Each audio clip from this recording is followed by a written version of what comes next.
আরে রিমা, এত সাজগোজ করে কি হবে? তাড়াতাড়ি আয়।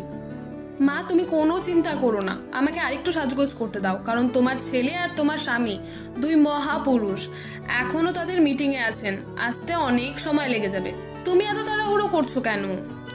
হ্যাঁ, ওনাদের তো হয়েছে মিটিং, দুজনেই রাজনৈতিক দলের নেতা হয়ে গেছেন। আমার ছেলেটাকেও এরকম করে ফেলছে লোকটা। কি করব কিছুই বুঝতে পারছি না। ওদিকে আমার ভাইয়ের বিয়ের সময় পার হয়ে গেছে, চলে গিয়ে দেখতে পাবো যে বিয়ের সবকিছু শেষ হয়ে গেছে, কিন্তু আমরা যেতে পারতেছি না। রাহাতের মা সকাল থেকে প্রস্তুতি নিচ্ছিলেন গ্রামের বাড়িতে যাবেন তার ভাইয়ের বিয়ে, কিন্তু ওদিকে রাহাত এবং তার বাবা চলে গেছেন একটা মিটিংয়ে। রাহাতের বাবা নাজমুল চৌধুরী বর্তমানে একটি রাজনৈতিক দলের নেতা এবং তার ছেলেকেও তার মতো বানিয়েছেন। তাদের ইচ্ছা দেশের মানুষের সেবা করা, তারা আগামী নির্বাচনে দাঁড়াবে, সেই জন্য অনেক প্রস্তুতি চলছিল। এর মধ্যে আবার বিয়ে চলে আসলো, কিন্তু তিনি মানবেন না, তার ভাইয়ের বিয়েতে যেতেই হবে। ওদিকে রাহাত বাড়িতে আসার জন্য তাড়াহুড়ো করেছিল, কারণ ওখানে থাকলে তার মা আসার পরেই চিৎকার করতে শুরু করবেন। সেই জন্য সে তার বাবাকে বলল, বাবা লেট হয়ে যাচ্ছে, বাসায় যাওয়ার পর আম্মু চিৎকার করতে শুরু করবেন, তাড়াতাড়ি আসো, বাসায় যেতে হবে, এখন মিটিং সবকিছু বাদ দাও। হে বাবা, তুই ঠিক কথা বলেছিস, ওখানে যাওয়ার পর তোর মা কি না কি বলবে, তাড়াতাড়ি চল, বাসায় যেতে হবে। এরপর তারা বাসায় ফিরে আসলো। বাসায় আসার পর দেখতে পেল সবাই প্রস্তুত হয়ে গেছে তাদেরকে আসতে দেখে। তাদের সামনে রুদ্রমূর্তি ধারণ করলেন নাজমুল চৌধুরীর স্ত্রী। এতক্ষণে আপনাদের আসার সময় হলো? আমি কখন বলেছি আসার কথা, কিন্তু এখনো প্রস্তুত হয় নাই। তাড়াতাড়ি রেডি হও, নাহলে তোমাদেরকে ফেলে চলে যাব, ট্রেনের সময় হয়ে গেছে। মা তুমি ওয়েট করো, আমরা 10 মিনিটের মধ্যে রেডি হয়ে আসতেছি। বলেই তারা তাড়াতাড়ি রুমের মধ্যে চলে গেল।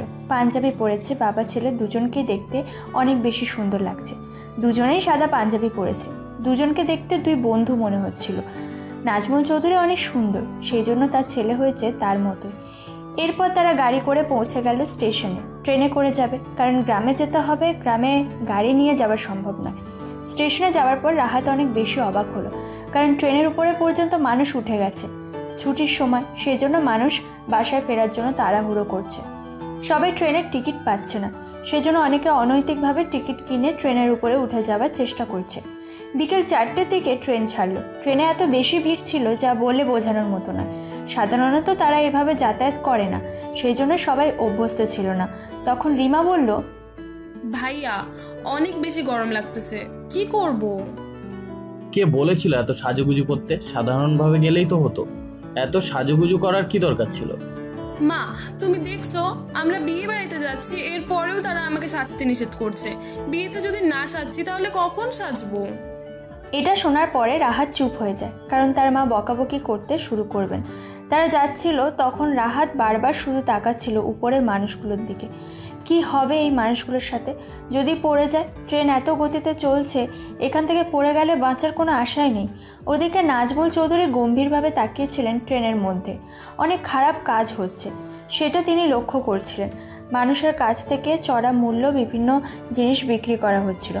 এমনকি যে জলের বোতল বাইরে 10 টাকা, সেই জলের বোতল ট্রেনের ভিতরে 50 টাকা দিয়ে বিক্রি করা হচ্ছিল, শুধুমাত্র অতিরিক্ত গরমের কারণে। এটা আমাদের দেশের স্বাভাবিক একটা বিষয় হয়ে গেছে। যখনই কোনো প্রতিকূল পরিস্থিতি আসে, তখন মানুষ এটাকে সুযোগ হিসাবে ব্যবহার করে এবং নিজেদের স্বার্থ উদ্ধারের চেষ্টা করে। রাহাত তার বাবাকে এত গম্ভীরভাবে দেখার পর বলল, বাবা তুমি কি নিয়ে এত বেশি চিন্তা করতেছো? নাজমুল চৌধুরী তখন দীর্ঘ নিঃশ্বাস ফেলে বললেন, আমি বাইরের দিকে তাকিয়ে পরিস্থিতিটা দেখছিলাম, কি হবে।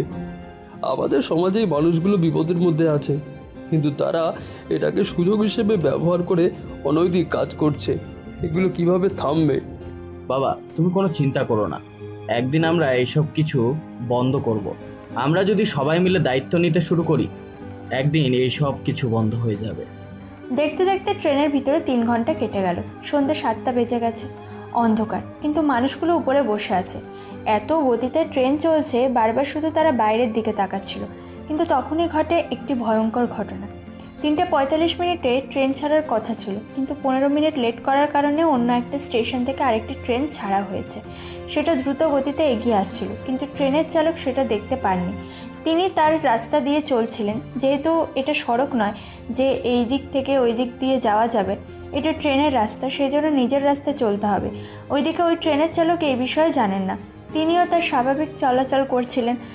30 মিনিট যেতে না যেতে 2 ট্রেন মুখোমুখি হয়ে যায়।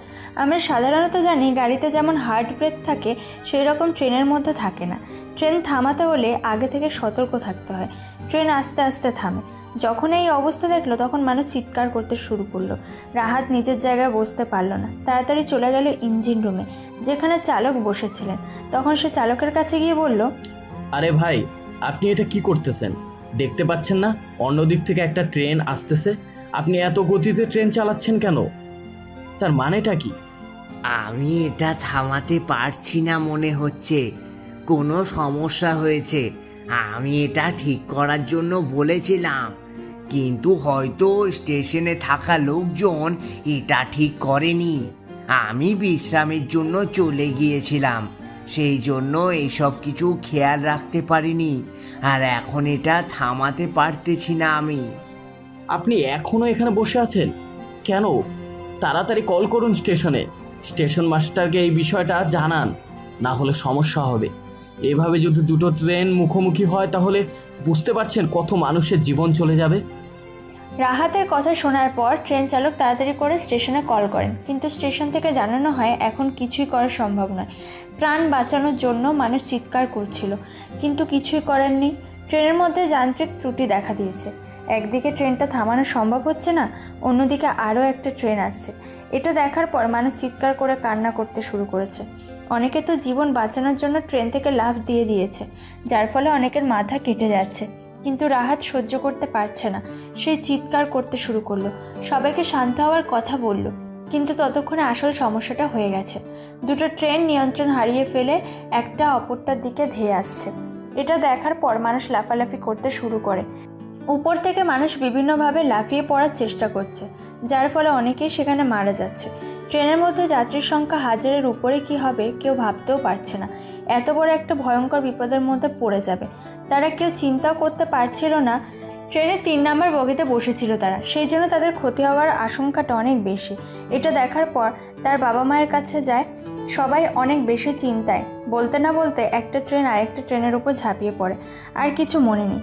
তাদের ট্রেনের 8-10টা বগি লাইনচ্যুত হয়ে বাইরে পড়ে যায়, যার ফলে সেগুলো লাইনের বাইরে গিয়ে একটা নদীতে পড়ে যায়। অনেক মানুষের মৃত্যু ঘটে, কিন্তু ততক্ষণে ট্রেনের ইঞ্জিন রুমে আগুন লেগে গিয়েছিল। রাজের মাথা থেকে রক্ত পড়ছে, কিন্তু সে তার বাবা মায়ের দিকে তাকায়। তাদের বাবা মা দুজনেরই মাথা কাটা পড়ে গেছে। ট্রেনের লাইনের নিচে থাকা পাথরে ঘষা লেগে রিমার হাত ভেঙে গেছে। রিমা চিৎকার করছে। এটা দেখার পর রাহাত গিয়ে রিমাকে ধরে। ট্রেনের মধ্যে আগুন লেগে গেছে, ট্রেন পুড়তে শুরু করেছে। রাহাত রিমাকে একটা গাছের কাছে নিয়ে বসায়। এরপর তাকে গাছের উপর থেকে কয়েকটা কাঁচা ডাল ভেঙে দিয়ে দেয়, কারণ আগুনের চিহ্ন যাতে তার শরীরের মধ্যে এসে না পড়ে। এরপর রাহাত আবার ট্রেনের মধ্যে ঢুকে কয়েকটা মানুষকে বের করে আনে, কিন্তু ততক্ষণে ট্রেনে ভয়ঙ্কর আগুন লেগে যায় এবং একের পর এক বগি পুড়তে শুরু করে। সেই ভয়ঙ্কর দৃশ্য মানুষের সম্মুখে বলে প্রকাশ করা সম্ভব নয়। এত ভয়ঙ্কর দৃশ্য মানুষের চোখের সামনে ঘটে যাবে কেউ কল্পনাও করতে পারছিল না। রাহাত তখন চিৎকার করে কান্না করতে শুরু করে। কত মানুষের কান্না সেখানে মিশ্রিত হয়েছে সেটা বলে বোঝানো অসম্ভব। অন্য ট্রেনের অবস্থাও সেম। দুটো ট্রেনেরই কমপক্ষে 600 মানুষের মৃত্যু হয়, আর যারা একদম লাস্টের বগির দিকে ছিল তারা কোনো মতে নিজেদের প্রাণ বাঁচিয়ে পালাতে শুরু করে, কারণ আগুন ভয়ঙ্করভাবে লেগে গেছে। ট্রেন যেহেতু বাষ্পের মাধ্যমে চলে সেই জন্য আগুনটা ভয়ঙ্কর রূপ ধারণ করেছে। রাহাত বুঝতে পারলো এখন আর তাদেরকে বাঁচানো সম্ভব নয়। সেই জন্য রিমাকে নিয়ে দৌড়ে সেখান থেকে দূরে যেতে শুরু করলো। কিছুক্ষণের মধ্যে একটা বিশাল বিস্ফোরণ হলো, যার মাধ্যমে অনেক দূর পর্যন্ত ধোঁয়া উঠতে শুরু করলো। ওরা তখন কান্না করে তার বাবা মার দিকে তাকিয়ে আছে, কিন্তু তাদের কোনো হুঁশ নেই। ততক্ষণে তাদের মাথা শরীর থেকে আলাদা হয়ে গেছে। এটা দেখার পরেও রাহাত কান্না করতে করতে বলে, আমি তোমাদের হারাতে পারবো না মা বাবা। তোমরা আমাকে ছেড়ে এভাবে চলে যাবে আমি কোনোদিনও চিন্তা করতে পারিনি। আমরা কেন এভাবে আসতে গেলাম? যদি এভাবে না আসতাম তাহলে হয়তো আমরা এত বড় বিপদের মধ্যে পড়তাম না। রিমা তখন কোনো মতে চোখ মেলে তাকায়। এটা দেখার পর রাহাত রিমাকে নিয়ে তাড়াতাড়ি দৌড়াতে শুরু করে। তার মাথা থেকে রক্ত পড়ছে, সেদিকে তার কোনো খেয়াল নেই। যে করেই হোক নিজের বোনকে বাঁচাতে হবে, সেই জন্য সে একটা হসপিটালের দিকে নিয়ে যায়। কিন্তু আশেপাশে হসপিটাল পাওয়াটাও কষ্ট, সেহেতু রাহাত দৌড়াতে শুরু করে। পিছনে অনেক মানুষ দৌড়াচ্ছে, সবাই নিজের জীবন বাঁচানোর জন্য লড়াই করছে। প্রায় 10 মিনিট দৌড়ানোর পর তারা একটা বাজারের কাছে আসে। সেখানে একটা ছোট্ট হসপিটালে আসে। সকল মানুষ একসাথে এই ছোট্ট হসপিটালে ঢোকার কারণে ডাক্তাররা কিছুই বুঝতে পারছিলেন না। তখন সে তার বোনকে একটা ডাক্তারের কাছে নিয়ে গিয়ে দিয়ে আসে। সে নিজের মাথায় একটা কাপড় বেঁধে নেয়, কারণ এখন তার থেকে গুরুতর অবস্থা অন্য মানুষের। তার এই সামান্য সমস্যার কারণে যদি ডাক্তার চিকিৎসা করতে শুরু করেন তাহলে অনেক মানুষ সেখানে মারা যাবে। ওদিকে ডাক্তার চিকিৎসা করতে শুরু করলেন। রিমার একটা হাত ভেঙে গেছে এবং শরীরের বিভিন্ন জায়গায় আঘাত লেগেছে, কিন্তু ততক্ষণে রাহাত নিশ্চিন্ত ছিল, কারণ হাত ভাঙা ঠিক হয়ে যাবে। কিন্তু ডাক্তার এসে তাকে জানায়, সর্বনাশ হয়ে গেছে। আপনার বোনের কিডনির উপর চাপ পড়ে তার কিডনির পাশের একটা জায়গায় মারাত্মকভাবে আঘাত লেগেছে। এটা আমরা চিকিৎসা করতে পারবো না, ওনাকে শহরে ভালো ডাক্তারের কাছে নিয়ে যান। আমার মাথায় তখন চিন্তার বাজ পড়ে গেল। কি হবে সেটা চিন্তা করছিলাম। আমার বোনের এত বড় ক্ষতি হয়ে যাবে এটা আমি চিন্তা করতে পারছিলাম না। আমি তখন একটা গাড়ি ডেকে বাসার উদ্দেশ্যে রওনা দিলাম। বাবা মাকে হারিয়ে ফেলেছি এটা আমি ভাবতেও পারছিলাম না। মামার বিয়েতে যাব, কিন্তু তারা হয়তো আমাদের জন্য অপেক্ষা করতেছে। আমরা যে এদিকে এত বড় একটা বিপদের মধ্যে পড়ে গেছি সেটা কেউ কল্পনাও করতে পারবে না। গাড়ির মধ্যে বসে আছি, পকেটে ফোনটা হারিয়ে ফেলেছি। কি করব কিছুই বুঝতে পারছি না। বোনকে নিয়ে চলে গেলাম একটা হসপিটালে। ওখানে যাওয়ার পর ডাক্তারের সাথে কথা বললাম। ডাক্তার তখন আমাকে জানালেন, মিস্টার রাহাত, আপনার বোনের চিকিৎসা এই দেশে হওয়া সম্ভব না, কারণ ওনার কিডনির পাশে ড্যামেজ হয়েছে আর কিডনিটা ফেটে গেছে, যার ফলে এখন ওনাকে বাঁচানো প্রায় অসম্ভব। আর বিদেশের চিকিৎসা প্রচুর ব্যয়বহুল। টাকা নিয়ে কোনো চিন্তা করবেন না, টাকা যত প্রয়োজন হবে আমি দিব। আপনারা চিকিৎসা করেন, আমার বোনকে বাঁচাতে হবে। আমি আমার বাবা মাকে হারিয়ে ফেলেছি, আর কাউকে হারাতে চাই না। রাহাত সাহেব, আপনাকে কিভাবে বোঝাবো এটা সম্ভব না। এই চিকিৎসা আমরা করতে পারবো না, আমাদের কাছে এত উন্নত মানের যন্ত্রপাতি নেই। আপনি ওনাকে নিয়ে বিদেশে চলে যান তাড়াতাড়ি, না হলে ওনাকে বাঁচানো সম্ভব নয়। আমরা আপাতত ওনার একটা অপারেশন করে ওনাকে একটু সুরক্ষা দিয়ে দিচ্ছি। আমি কি করব, মাথা কাজ করছে না আমার। আমাকে যে করেই হোক আমার বোনকে বাঁচাতে হবে। আমার বোনের কিছু হয়ে যাবে এটা আমি মেনে নিতে পারবো না। সেজন্য আমি ডাক্তারকে বললাম, ডাক্তার কোথায় নিয়ে যেতে হবে আমাকে বলুন, আমি সেখানেই নিয়ে যাব। দরকার হয় এই পৃথিবীর বাইরে হলেও আমি আমার বোনকে চিকিৎসা করানোর জন্য সেখানে নিয়ে যাব। বলেন আমাকে কোথায় যেতে হবে, আর আপনার পরিচিত কেউ থাকলে তার সাথে একটু কথা বলুন। আপনি ওনাকে নিয়ে আমেরিকায় চলে যান। আমেরিকার একজন ডাক্তারের সাথে আমার পরিচয় আছে, তাকে বলে দিলে আপনার বোনের চিকিৎসা করবে। তবে আমার মনে হয় না আপনার বোনকে বাঁচাতে পারবেন, কারণ এই চিকিৎসাটা অনেক রিস্কের। ডাক্তার প্লিজ এমন কথা বলবেন না, আপনি কথা বলুন তার সাথে। আমি ওখানে যেতে চাই, আমার বোনের কিছু হয়ে যাবে এটা আমি মেনে নিতে পারবো না। আপনি তাড়াতাড়ি কথা বলুন তার সাথে, যত তাড়াতাড়ি সম্ভব আমি তাকে নিয়ে যাব। ডাক্তার তখন আমেরিকার বিখ্যাত ডাক্তার মার্ক এলিসার সাথে কথা বললেন। রাহাত তাড়াতাড়ি করে আমেরিকায় যাওয়ার ব্যবস্থা করলো। দ্বিতীয় দিন তার বোনকে নিয়ে আমেরিকায় চলে গেল। ওখানে যাওয়ার পরে ওই ডাক্তারের হসপিটালে চলে গেল। ওখানে যাওয়ার পর সেই ডাক্তার তার চিকিৎসা করতে শুরু করলেন। চিকিৎসার জন্য অনেক টাকার প্রয়োজন। তখন সে ডাক্তার এসে বলল, দেখেন, আপনার বোনের চিকিৎসার জন্য অনেক টাকা প্রয়োজন। আমি যতটুকু সম্ভব কম রাখার চেষ্টা করছি, কিন্তু অনেক জিনিসপত্র কিনতে হবে। আপনি বুঝতে পারছেন না কতটা সাংঘাতিক পর্যায়ে চলে গেছে। ডাক্তার আপনি টাকা নিয়ে কোনো চিন্তা করবেন না, যত টাকার প্রয়োজন হয় আমি দেব। আপনি আমার বোনের চিকিৎসা করুন, যে করে হোক আমার বোনকে বাঁচাতে হবে। দেখেন, আমরা তো রোগীকে বাঁচানোর চেষ্টা করছি, তবে আপনার বোনের অবস্থাটা খুবই খারাপ। ওনার খুব তাড়াতাড়ি চিকিৎসার প্রয়োজন। ওনার শরীরে বর্তমানে যে কিডনিটা আছে ওটা পরিবর্তন করতে হবে, কারণ এটিও নষ্ট হয়ে যাওয়ার আশঙ্কা আছে। তাই আগে থেকে এটা পরিবর্তন করে রাখতে হবে। ডাক্তার তখন রাহাতকে 50 লক্ষ টাকার ব্যবস্থা করতে বলল, কারণ কিডনি প্রয়োজন, সাথে অনেক জিনিসপত্র প্রয়োজন। সেই জন্য সে টাকা ব্যবস্থা করা শুরু করলো। তার বাবার একটা ব্যবসা আছে, সেই ব্যবসার সব টাকা নিয়ে আসলো। এরপর সে ফোন করলো তার বাবার একজন বিশ্বস্ত কর্মচারী ইমরানের কাছে, কারণ ইমরানকে বলে সব কিছু ব্যবস্থা করতে হবে। রাহাত তখন ইমরানকে কল করে বলল, ইমরান তাড়াতাড়ি করে আমার অফিস থেকে টাকার ব্যবস্থা করো। দরকার হয় অফিসটা বিক্রি করে দাও, এরপরেও আমাকে আজকের ভিতরে সব টাকা ম্যানেজ করে দাও, কারণ এখন যদি টাকা ম্যানেজ করতে না পারি তাহলে আমার বোনের চিকিৎসা বন্ধ হয়ে যাবে। স্যার, আপনি কোথায়? আরে চিন্তা করবেন না, আমি আজকের ভিতরেই টাকার ব্যবস্থা করে আপনার কাছে পাঠিয়ে দিচ্ছি। আপনি এই ব্যাপার নিয়ে কোনো চিন্তা করবেন না, আপনি চিকিৎসা করার ব্যবস্থা করুন। কিন্তু ইমরান এত তাড়াতাড়ি এত টাকা কিভাবে ম্যানেজ করবে সেটাই যেন বুঝতে পারছিল না। তখন অফিসের যত প্রোডাক্ট ছিল সব কিছু কম দামে বিক্রি করে 50 লক্ষ টাকা ম্যানেজ করে পাঠায়। কিন্তু ওই টাকা প্রথম অপারেশনে চলে যায়, কারণ আমেরিকাতে বাংলাদেশের মতো এত দয়াশীল কেউ না যে সে কিডনি দিয়ে যাবে।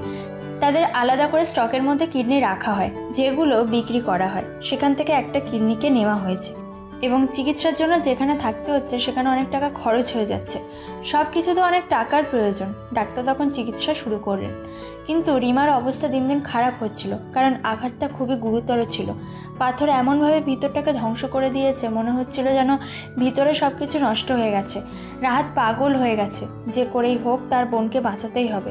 তার বোনের জন্য সে নিজের জীবন দিয়ে দেবে, এরপরেও তার বোনকে বাঁচাতে হবে। তখন ডাক্তারের সাথে আলাদাভাবে কথা বলে। আমার বোনকে বাঁচানোর জন্য টাকার প্রয়োজন হলে আমাকে বলবেন, আমি সব টাকা ম্যানেজ করে দেব, কিন্তু আমার বোনকে বাঁচাতে হবে। আমার বোনকে যদি বাঁচাতে না পারি তাহলে আমি বেঁচে থেকে কি লাভ? আপনি তাড়াতাড়ি আমার বোনের চিকিৎসার ব্যবস্থা করুন। দেখুন, আমরা আমাদের সর্বোচ্চ চেষ্টা করছি, ওনার অপারেশন সাকসেসফুল হয়েছে, কিন্তু এখন যে বিপদ কেটে গেছে তা বলা যাবে না, কারণ ওনাকে মাসে একটা করে ইঞ্জেকশন মারতে হবে, যে ইঞ্জেকশনের দাম আপনাদের মুদ্রায় প্রায় 30 লক্ষ টাকা। এটা যে কোনো দেশে পাওয়া যায় না। আপনি এটা এখান থেকে কিনে নিয়ে যেতে পারেন। ওনাকে 1 বছর মারতে হবে, সেই জন্য 12টা ইঞ্জেকশন কিনে নিয়ে যেতে হবে, আর আমি বলে দিব কাকে দিয়ে সেটা মারাবেন। আপনি দেশে ফিরে যান, ওখানে আমার পরিচিত একজন ডাক্তার আছেন, ওনার সাথে কথা বলেন।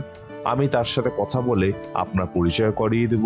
এটা যে কোনো ডাক্তার মারতে পারবে না। রাহাতের তখন মাথায় হাত উঠে যায়।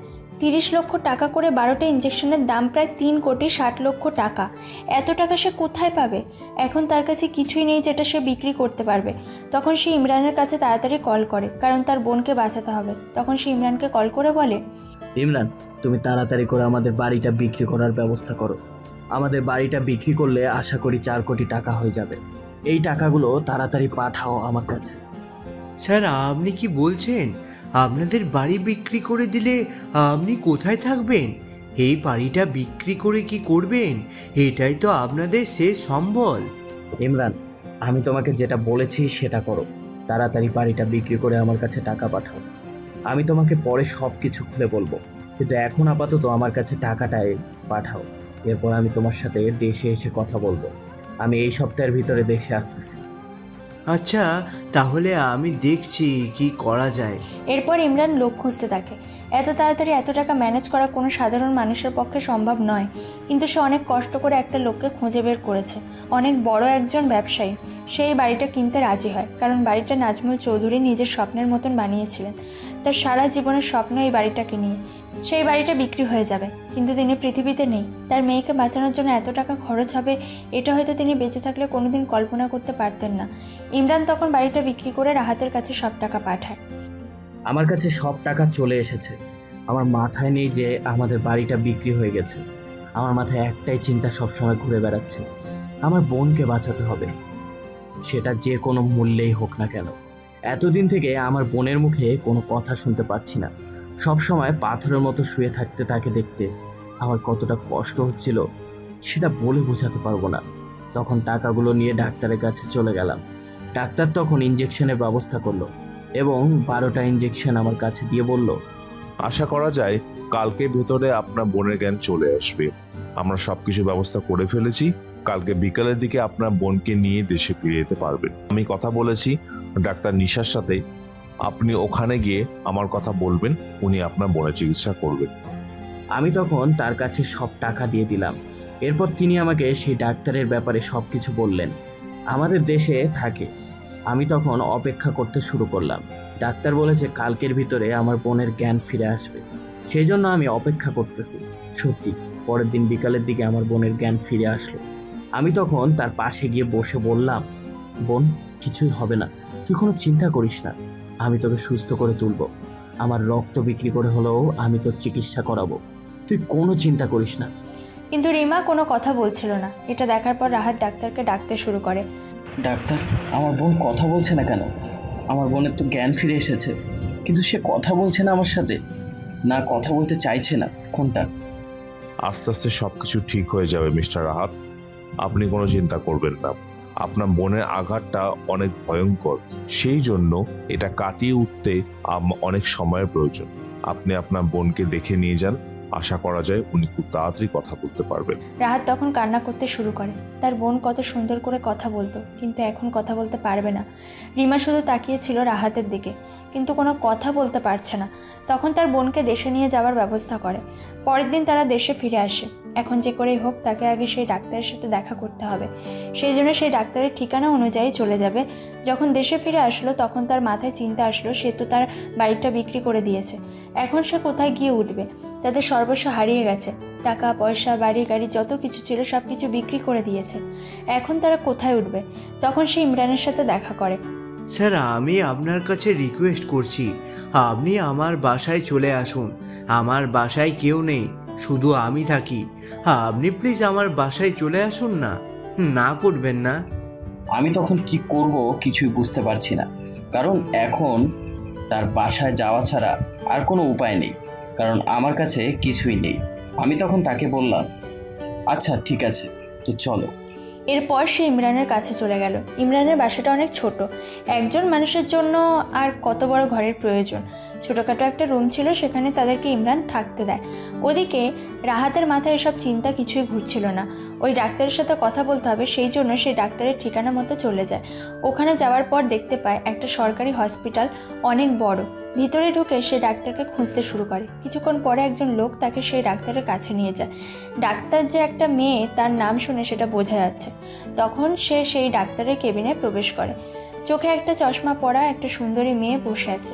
সে মেয়েটার দিকে তাকায়, কিন্তু মেয়েটা সৌন্দর্য উপভোগ করতে পারে না, কারণ তার মাথায় এখন হাজারো চিন্তা ঘোরাফেরা করছে।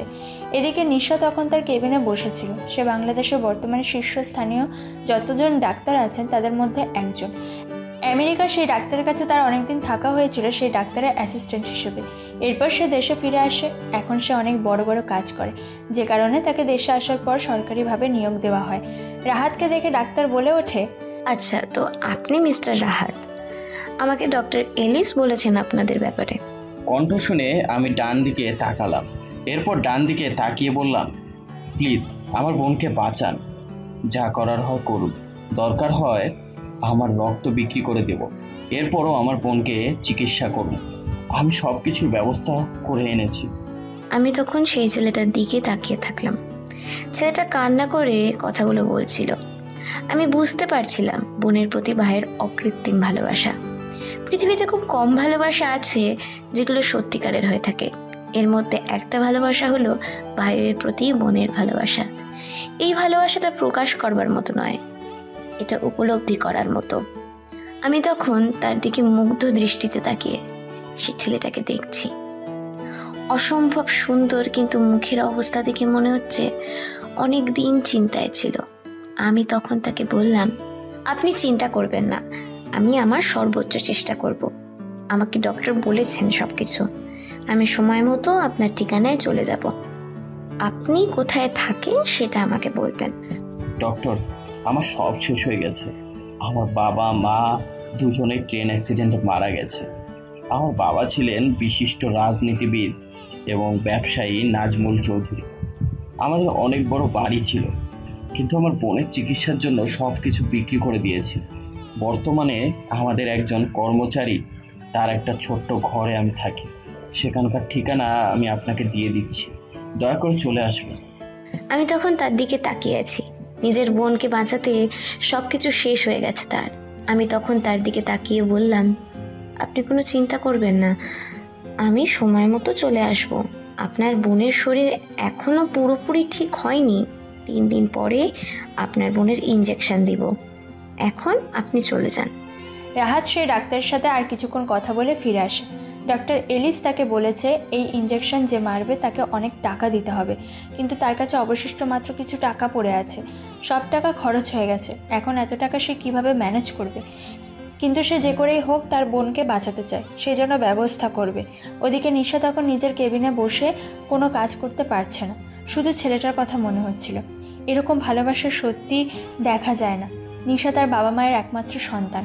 তার বাবা বাংলাদেশ সেনাবাহিনীতে চাকরি করতেন। সেখানে অনেকদিন চাকরি করার পর তিনি অবসরপ্রাপ্ত হয়ে মারা যান। তার স্বপ্ন ছিল নিজের মেয়েকে ডাক্তার বানাবেন এবং নিশা সেটা করেই দেখিয়েছে। সে বর্তমান বাংলাদেশের সেরা ডাক্তারদের একজন। এভাবে দেখতে দেখতে 3 দিন কেটে যায়। রাহাত অপেক্ষা করছিল সেই ডাক্তারের সকাল থেকে।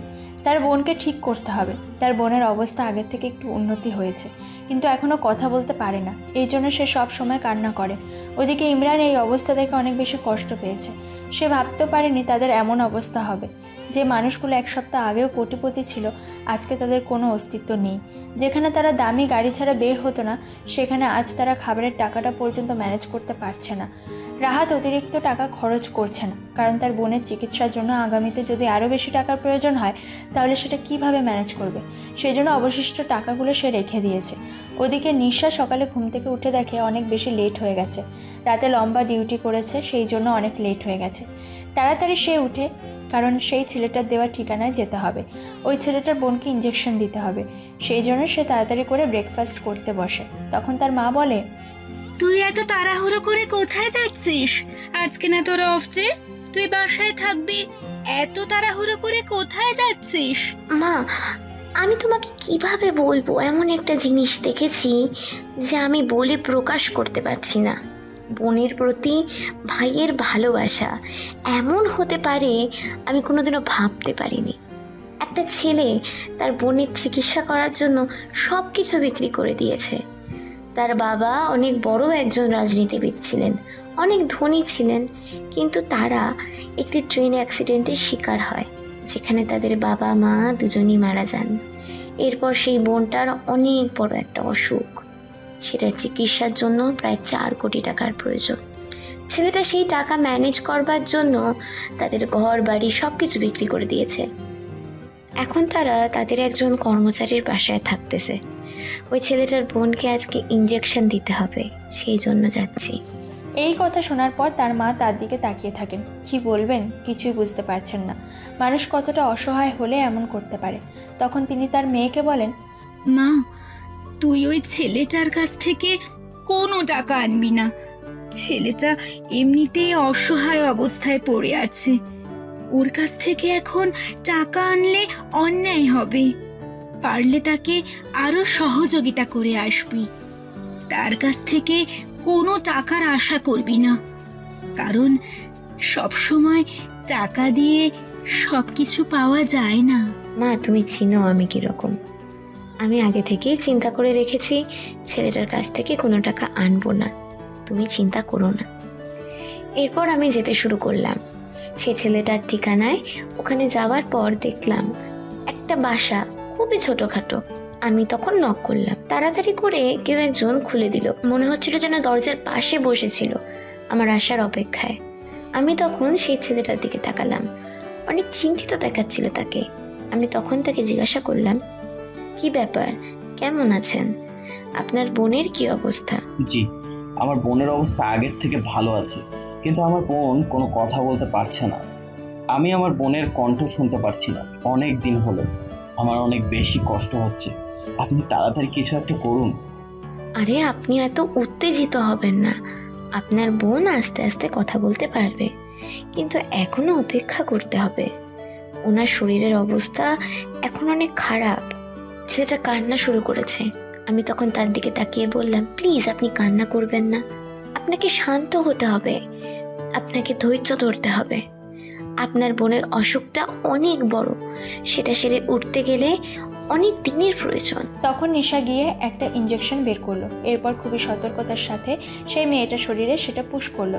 রিমা কিছুটা নড়ে উঠলো, কারণ তার অবস্থা এখন এমনিতেই খারাপ। একটু আঘাতেই তার কাছে অনেক বড় মনে হচ্ছিল। নিশা ইঞ্জেকশন মারার পর কিছুক্ষণ চেক আপ করে। এরপর চিন্তা করতে থাকে কি হবে। এই মেয়েটা যদি মারা যায়, ছেলেটা তো মারা যাবে। ছেলেটার অবস্থা দেখে তার অনেক বেশি মায়া হচ্ছিল ছেলেটার জন্য। তখন রাহাত কিছুটা এনে তার সামনে দিয়ে বলে, ডক্টর, আমি জানি না আপনাকে কত টাকা পেমেন্ট করতে হবে, তবে এই টাকাগুলো রাখুন। আমি কোনোদিন এইরকম ঝামেলার মধ্যে পড়িনি, সেজন্য এইসব বিষয়ে আমার কোনো ধারণাই নেই। নিশা তখন ছেলেটার দিকে তাকায়। ছেলেটা টাকাগুলো হাতে নিয়ে দাঁড়িয়ে আছে। তখন সে টাকাগুলো হাতে নিয়ে আবার তার হাতে ফিরিয়ে দিয়ে বলে, আমার কোনো টাকার প্রয়োজন নেই। আমি আপনার কাছ থেকে কোনো টাকা নেব না। আপনি এক কাজ করেন, এটা দিয়ে আপনার বোনের জন্য ভালো কিছু কিনে নিয়ে আসেন।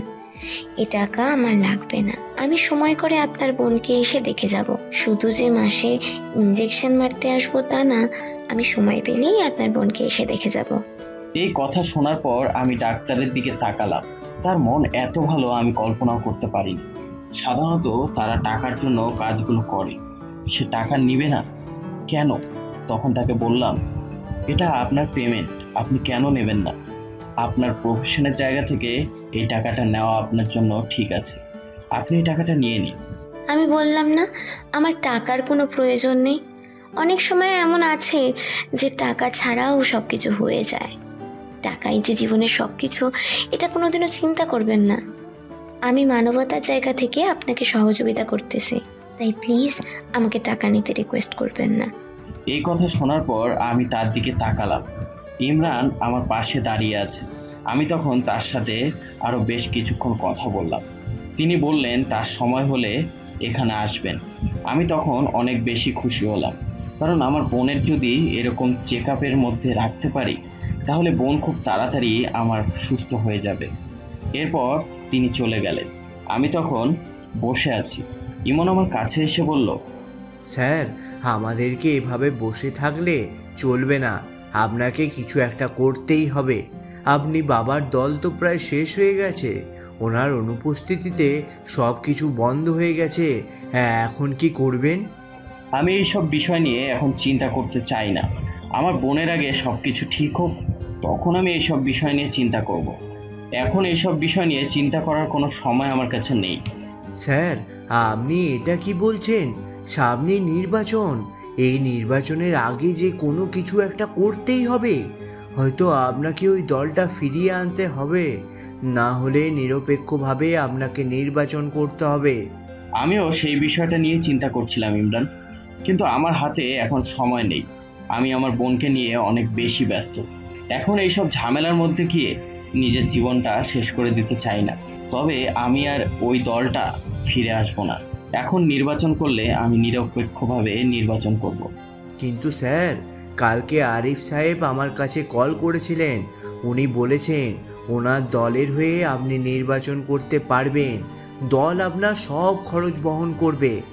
আপনি নির্বাচনে দাঁড়ালে আপনি নিশ্চয়ই পাশ করবেন, সেই জন্য তারা চাইছে আপনাকে ব্যবহার করতে। কালকে আপনাকে বলিনি, আপনি অনেক চিন্তায় ছিলেন তো, সেই জন্য। আমি কারো টাকার গোলাম হতে চাই না। আমি যদি তার টাকায় নির্বাচন করি তাহলে পরবর্তী সময় সে আমার উপর অর্ডার খাটাতে চাইবে। আমি কারো কথায় চলতে চাই না, আমি নিজের মতো করে চলতে চাই। যদি আমার বাবা থাকতেন তাহলে বাবার দলের হয়ে নির্বাচন করতাম, কিন্তু এখন বাবা যখন নেই, আমি একটা নির্বাচন করব। আমি কোনো দলের হয়ে নির্বাচন করতে চাই না। এটা আমিও চিন্তা করছিলাম। ওরা আপনার কাছ থেকে সুবিধা আদায়ের লক্ষ্যে আপনাকে টাকা দিতে চাইছে। ওদের দলের হয়ে যদি নির্বাচন করেন তাহলে ওদের দলের আরও একটা আসন বাড়বে। ওরা নিজেদের দলকে ভারী করার জন্য আপনাকে নিতে চাইছে। তুমি যখন বিষয়টা বুঝতেই পারছো তাহলে তুমি ওকে বললে না কেন যে আমি নির্বাচনে দলের হয়ে দাঁড়াবো না, আমি আমার মতো করে নির্বাচনে দাঁড়াবো। কিন্তু এইসবের জন্য অনেক টাকা পয়সা দরকার, অনেক লোকজনের দরকার। হ্যাঁ স্যার, এটাই আমি চিন্তা করছিলাম, এই জন্য তাকে কিছু বলতে পারিনি। আমি ভাবছিলাম টাকার সমস্যার কারণে হয়তো আপনি রাজি হয়ে যাবেন। তুমি এটা চিন্তা করলে কিভাবে? আমি টাকার জন্য একটা লোকের পোষা কুকুর হয়ে যাব? তুমি এক কাজ করো, আমার বাবার পরিচিত যত মানুষ আছে সবার সাথে যোগাযোগ করো, সবার কাছ থেকে সহযোগিতা নিয়ে দরকার হয় আমি নির্বাচনে দাঁড়াবো। আমি কোনো দলের হয়ে নির্বাচনে দাঁড়াতে চাই না। ওকে স্যার, তাহলে আপনি কোনো চিন্তা করবেন না, আমি দেখতেছি কি করা যায়। আমি সবার সাথে যোগাযোগ করতেছি। আশা করা যায় সবাই আপনাকে সহযোগিতা করবে, কারণ সবাই আপনাকে ভালোবেসে। আপনি এসব বিষয় নিয়ে একদম চিন্তা করবেন না, আপনি ম্যাডামের বিষয়টা নিয়ে ভাবতে থাকুন। এরপর ইমরান চলে গেল নাজমুল চৌধুরীর পরিচিত লোকদের সাথে দেখা করতে। নাজমুল চৌধুরী ছিলেন অনেক ভালো একজন মানুষ, সবসময় মানুষের পাশে দাঁড়ানোর চেষ্টা করতেন। এই জন্য মানুষ তাকে অনেক বেশি ভালোবাসে। সাথে অনেকদিন রাহাত ছিল, সেই জন্য সবাই রাহাতকেও অনেক বেশি ভালোবাসে। রাহাত যদি নির্বাচনে দাঁড়ায় তাহলে নির্বাচনে রাহাত নিশ্চয়ই পাশ করবে। সেজন্য বিভিন্ন দলের লোকজন যোগাযোগ করতে শুরু করে, কারণ তাকে যদি নির্বাচনে দাঁড় করানো যায় তাহলে সে নিশ্চয়ই পাশ করবে। আর যদি একটা আসন তারা পায় তাহলে তাদের জন্য অনেক উপকার হবে। কিন্তু রাহাত সিদ্ধান্ত নিয়েছে সে কোনো দলের হয়ে নির্বাচনে দাঁড়াবে না, কারণ যে দলের হয়ে নির্বাচন করবে অন্য দলের লোকজন তাকে খারাপ ভাববে, তার বিরোধিতা করার চেষ্টা করবে। সে কারোর বিরোধী হয়ে নির্বাচন করতে চায় না, সে স্বতন্ত্রভাবে শুধু মানুষেরই হয়ে নির্বাচন করতে চায়। এদিকে আমি বাসায় ফিরে আসলাম। বাসায় ফিরে আসার পর শুধু ছেলেটার কথা চিন্তা করছি, কেন আমি তাকে ভুলতে পারছি না। আমার এই অবস্থা দেখে আম্মু আমার দিকে তাকালেন। আম্মু হয়তো বুঝতে পেরেছে আমার মনের অবস্থাটা। আমি শুধু এদিক ওদিক তাকাচ্ছিলাম, কিন্তু কেন জানি আমার মনের ভেতর একটা অশান্তি কাজ করছিল। আমার আম্মুর সাথে আমার বন্ধুর মতো সম্পর্ক। আম্মু তখন আমার কাছে আসলেন, এসে বললেন, কি ব্যাপার মা, তোকে এত চিন্তিত দেখাচ্ছে কেন? কি হয়েছে? আম্মুর সাথে আমার লজ্জার কোনো বিষয় নেই, সেই জন্য আমি আম্মুর দিকে তাকিয়ে বললাম, আম্মু আমি জানি না কি হয়েছে, আমি ছেলেটাকে দেখার পর শুধু তার কথা মনে পড়ে, তাকে আমি ভুলতে পারি না। সব সময় তার মুখটা আমার চোখের সামনে ভেসে ওঠে। আজকে তাকে দেখার পর আমার কেন জানি কষ্ট হলো। তার কষ্ট দেখে আমার নিজের কেন কষ্ট হচ্ছে সেটা আমি বুঝতে পারছি না। আম্মু তখন আমার দিকে তাকিয়ে মুচকি হাসলেন। আমি আম্মুর হাসির কারণ কিছুই বুঝতে পারলাম না। আমি তখন তাকে জিজ্ঞাসা করলাম, কি ব্যাপার আম্মু, আমি এত বড় একটা সমস্যার মধ্যে আছি আর তুমি এটা নিয়ে হাসাহাসি করতেছো? না, ভাবতেছি আমার মেয়েকে আমি এতদিন থেকে বিয়ের জন্য চাপ দিচ্ছিলাম, কিন্তু সে বিয়ের জন্য রাজি হচ্ছিল না। কিন্তু এখন একটা ছেলেকে দেখেই তার প্রেমে পড়ে গেল। কি বলছো মা, আমি প্রেমে পড়ে গেছি? তুমি কি পাগল হয়ে গেছো? আমি ওকে এই 4 দিন আগে দেখলাম আর এর মধ্যেই তার প্রেমে পড়ে গেলাম। এটা কিভাবে হতে পারে? এটা অসম্ভব। এটাই হচ্ছে প্রেমে পড়ার লক্ষণ। প্রেমে পড়ার জন্য কোনো কারণের প্রয়োজন হয় না। যাকে দেখার পর মনের ভিতর অনুভূতি জেগে ওঠে তার প্রেমেই মানুষ পড়ে যায়। তুমি ছেলেটাকে ভালোবেসে ফেলেছো, সেটা আমি খুব ভালো করে বুঝতে পারছি। মজা করো না আম্মু, আমার এসব ভালো লাগছে না। আমি ছেলেটাকে ভালোবাসতে যাব কেন? আমার শুধু তার এসব দেখে কষ্ট হচ্ছিল। আসলে সব সময় মানুষের এরকম কষ্ট দেখতে দেখতে নিজের মনের ভেতর কখন যে একটা মায়াজাল তৈরি হয়ে গেছে সেটা আমি নিজেই বুঝতে পারছি না। তখন নিশার আম্মু আরও কিছুক্ষণ কথা বলে চলে গেলেন নিচে রান্না করতে। নিশা তখন নিজের রুমে বসে চিন্তা করতে শুরু করলো, সত্যি কি সে ছেলেটাকে ভালোবেসে ফেলেছে? কিন্তু এটা কিভাবে সম্ভব? এই সামান্য দিনের পরিচয় তাদের মধ্যে ভালোবাসা হওয়া অস্বাভাবিক। ছেলেটার অবস্থা বর্তমানে কেমন সেটা সে জানে, এসব বিষয় থেকে অনেক দূরে থাকবে, এটাই স্বাভাবিক। পরের দিন নিশা হসপিটালে চলে যায়, কিন্তু হসপিটাল থেকে ফেরার সময় তার মনে শুধু ওই মেয়েটাকে দেখার ইচ্ছে জাগে। কিন্তু আসলে তার ওই মেয়েটাকে নয়, রাহাতকে দেখার মতন ইচ্ছে জাগছে। বোধহয় একটা টান তার ভিতরে তৈরি হয়ে গেছে, কিন্তু সে নিজের মনকে বোঝাতে পারছে না। সে নিজের মনকে বারবার বোঝাচ্ছে এখন তার বাসায় ফিরে যাওয়া উচিত, কিন্তু সে এরপরেও নিজের অজান্তেই ড্রাইভারকে বলল রাহাতের বাসায় নিয়ে যাওয়ার জন্য। ওখানে যাওয়ার পর সে উপরে গিয়ে নক করলো। রাত প্রায় 10টা হয়ে গেছে। রাহাত তখনই নিজের বোনের পাশে বসে আছে। হঠাৎ করে কেউ একজন দরজা নক করলো। সে গিয়ে দরজা খুলে দিতেই দেখে সেই ডাক্তার। সেই ডাক্তারকে দেখে একটা স্বস্তির নিঃশ্বাস ফেলে বলে, ধন্যবাদ ডাক্তার, আমি ভাবছিলাম আপনি আসবেন না। আসলে আপনার মনটা অনেক ভালো। আপনি আমার বোনের জন্য এত কষ্ট করবেন এটা আমি চিন্তা করতে পারি। কি বলছেন এগুলা? এটা আমার দায়িত্ব। আমি রোগীকে সেবা করার জন্য এসেছি, তাই আমাকে এই সুযোগটা দিন। আমি আপনার বোনকে সুস্থ করে তুলব, আপনি কোনো চিন্তা করবেন না। দেখি আপনার বোনের বর্তমান অবস্থা কি। এরপর নিশা রিমাকে চেক আপ করতে শুরু করে, কিন্তু বারবার শুধু রাহাতের দিকে তাকাচ্ছিল। নিজের অজান্তেই তার চোখ রাহাতের দিকে চলে যাচ্ছিল। রাহাত অনেকদিন হলো নিশ্চিন্তে ঘুমাতে পারে না। চোখের নিচে কালো দাগ পড়ে গেছে। এটা দেখার পর তার অনেক খারাপ লাগে। এরপর সব শেষ করার পর সে রাহাতকে বলে, আপনাকে দেখে তো মনে হচ্ছে আপনি অনেক দিন থেকে নিজের শরীরের যত্ন নিচ্ছেন না। এভাবে চলতে থাকলে আপনি অসুস্থ হয়ে পড়বেন। আপনি আগে নিজের খেয়াল রাখুন, আপনার শরীর সুস্থ করুন। আপনি সুস্থ হলে তবে আপনার বোনকে সেবা করতে পারবেন। আপনি নিজেই যদি অসুস্থ হয়ে যান তাহলে আপনার বোনকে সেবা করবে কে? রাহাত নিশ্চুপ হয়ে দাঁড়িয়ে থাকে। সে কিছু বলতে পারছে না, বিভিন্ন জিনিস বোঝাতে শুরু করে। এরপর রাহাত বলে, আমি জানি না আমি আবার কোন দিন আগের মতো ঠিক হতে পারবো। আমার বাবা মায়ের স্মৃতিগুলো আমাকে সব সময় শেষ করে দিচ্ছে। আমার অনেক দিনের স্বপ্ন ছিল আমি মানুষের পাশে দাঁড়াবো, কিন্তু এখন আমার পাশে দাঁড়ানোর মতো মানুষ আমি খুঁজে পাচ্ছি না। যেখানে বিলাসবহুল বাড়ি গাড়ি নিয়ে আমাদের জীবন চলছিল, সেখানে আজ আমরা ঠিকমতো খেতে পারি না। জীবনটা এত রঙিন কেন? প্রতি মুহূর্তে তার রং পাল্টায় কেন? এই কালো রঙে আমাকে কোণে ডেকে ফেললে? দেখুন, আমাদের জীবনে এমন কিছু মুহূর্ত আছে যেগুলো আমরা ইচ্ছে করলেও ফেলে দিতে পারি না। আমার জীবনেও এমন মুহূর্ত এসেছে। আপনি ভাবছেন আমি এরম ডাক্তার হয়ে গেছি, এত সোজা না। আমার বাবা ছিলেন সেনাবাহিনীর একজন অফিসার। অবসরপ্রাপ্ত হবার পর তিনি মারা যান। এরপর আমরা একদম অসহায় হয়ে পড়ি। তখন আমি আর আমার মা ছাড়া এই পৃথিবীতে আমাদের আর কেউ ছিল না। কিন্তু আমার বাবার স্বপ্ন ছিল আমি একজন ডাক্তার হব। সেজন্য আমি চেষ্টা চালিয়ে যাই। আমেরিকা থেকে যে ডাক্তার আপনাকে বলেছে আমার কথা, তার সাথেও অনেক দিন ছিলাম। তার অ্যাসিস্ট্যান্ট হয়ে অনেক কষ্ট করতে হতো, অনেক লম্বা ডিউটি করতে হতো, কিন্তু আমি হাল ছেড়ে দিইনি, কাজ করে গেছি। আজকে আমি সফল হয়েছি। আপনি আপনার স্বপ্নের পথে এগিয়ে যান, একদিন আপনার স্বপ্ন পূরণ হবে, তবে পরিশ্রম করতে হবে। আমি তখন তার কথা শুনে তার মুখের দিকে তাকিয়ে আছি। সে এত কষ্ট করেছে সেটা তার মুখের ভাষায় প্রকাশ হচ্ছে। আমি তখন তাকে বললাম, নিশ্চয়ই আমি আমার চেষ্টা চালিয়ে যাব, একদিন আমিও আমার স্বপ্ন পূরণ করতে পারবো, এটা আমি জানি। আপনি দোয়া করবেন যাতে আমার বোনটা সুস্থ হয়ে যায়। আমার বোন যদি সুস্থ না হয় তাহলে আমি একটা চিন্তা নিয়ে সবসময় ঘুরে বেড়াবো। আমি নিশ্চিন্ত মনে মানুষের সেবা করতে চাই। আপনার বোনকে নিয়ে আপনি কোনো চিন্তা করবেন না। আপনার বোনের দায়িত্ব আমি নিলাম। আপনার বোনকে আমি সুস্থ করে তুলব। আমি সময় করে চেষ্টা করব প্রতিদিন আপনাদের বাসায় এসে আপনার বোনকে চেক আপ করে যাওয়ার। এরপর নিশা বাসায় ফিরে আসলো।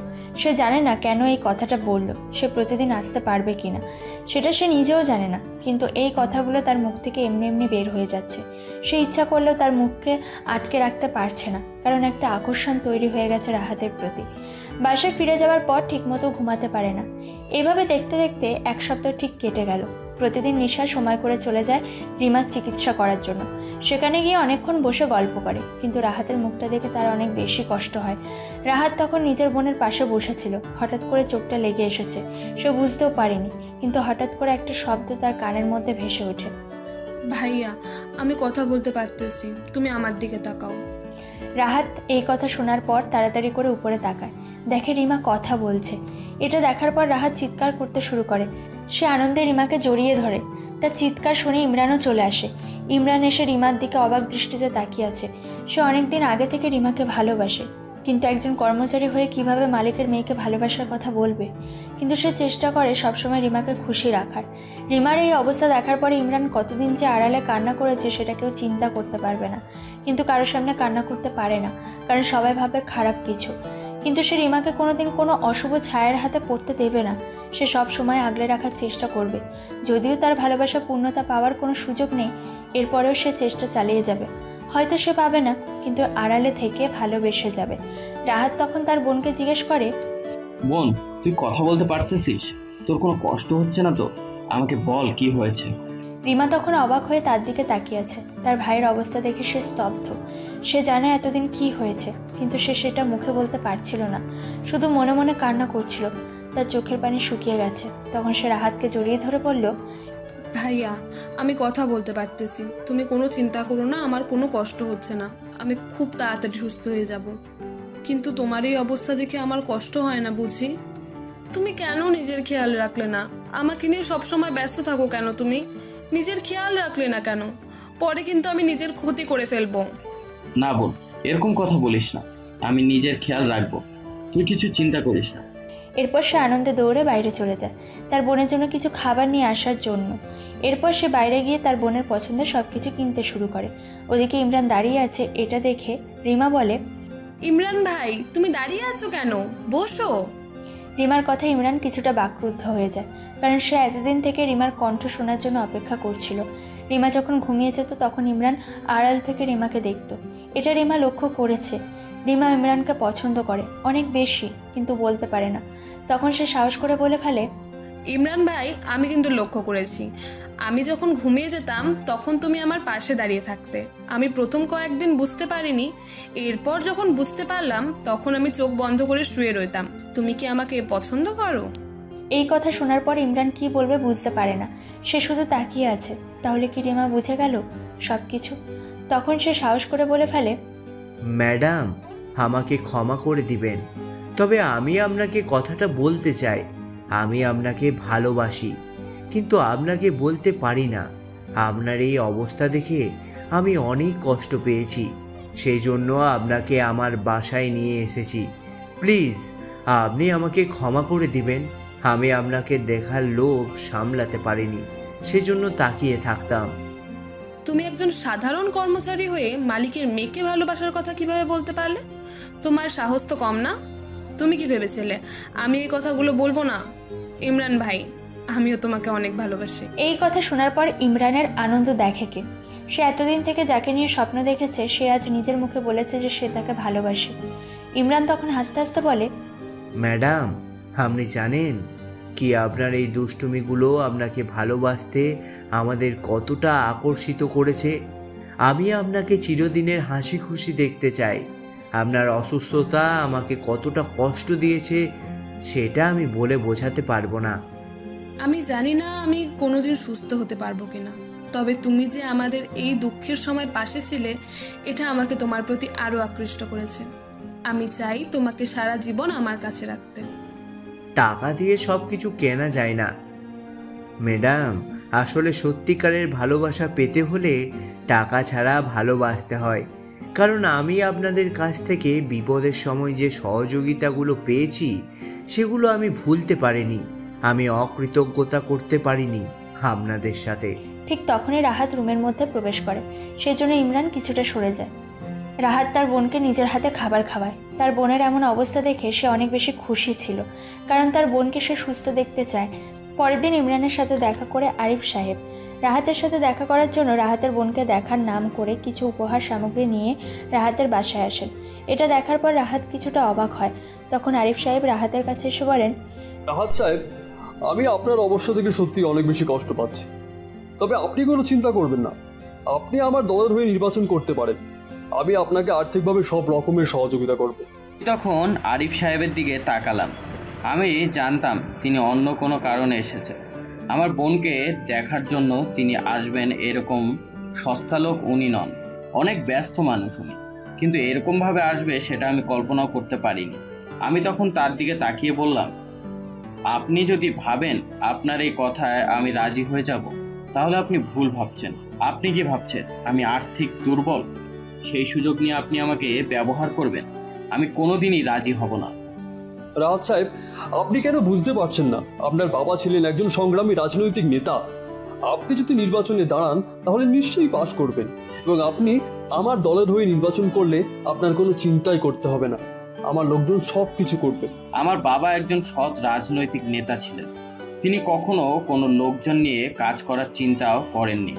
সব সময় লোক তার পাশে এসে দাঁড়িয়েছে, এবং এখন আমার এই পরিস্থিতিতেও আমার বাবার কিছু শুভাকাঙ্ক্ষী আমার পাশে আছেন। আমি জানি আমার লোকজনের কোনো প্রয়োজন হবে না। মানুষ আমাকে এমনি এমনি সহযোগিতা করবে, কারণ আমার টাকা দিয়ে মানুষের ভালোবাসা কিনে নেইনি। মানুষের অন্তর থেকে ভালোবাসা এসেছে আমাদের প্রতি। আমি জানি মিস্টার রাহাত, আপনার বাবার সম্পর্কে আমাদের ভালোই ধারণা আছে। আপনার বাবার সাথে আমার অনেক দিনের ওঠা বসা।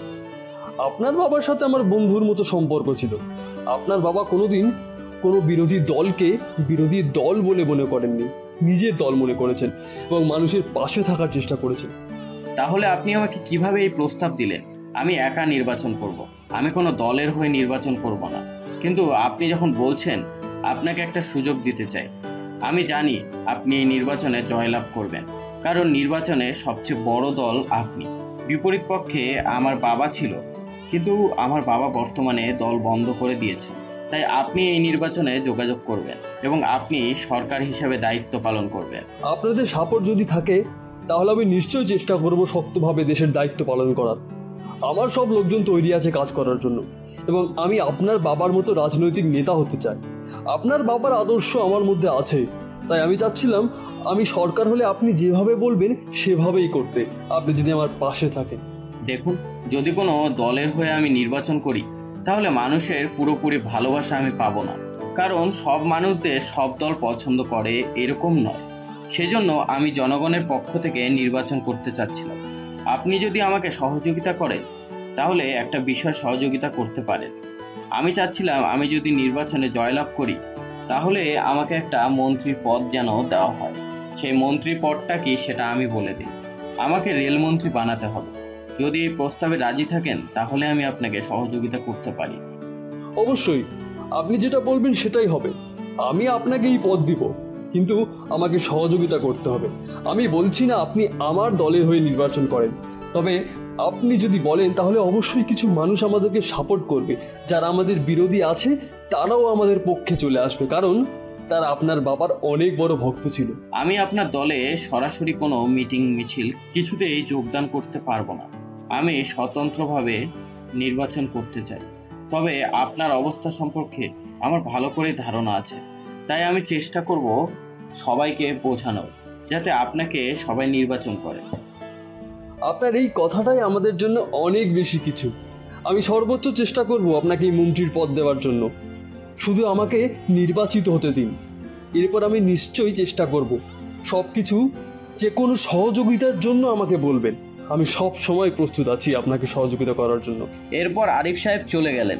আমি তখন বসে বসে চিন্তা করতে শুরু করলাম, আরিফ সাহেবকে কি সহযোগিতা করব। যদি সহযোগিতা করি তাহলে আমার জন্য ভালো, কারণ তিনি এই নির্বাচনে জয়ী হবেন তা নিশ্চিত, কারণ সব আসনেই তার ভালো প্রার্থী রয়েছে। আমার বাবার বিরোধী দল হলেও আমার বাবার মতো সব সময় কাজ করার চেষ্টা করেন।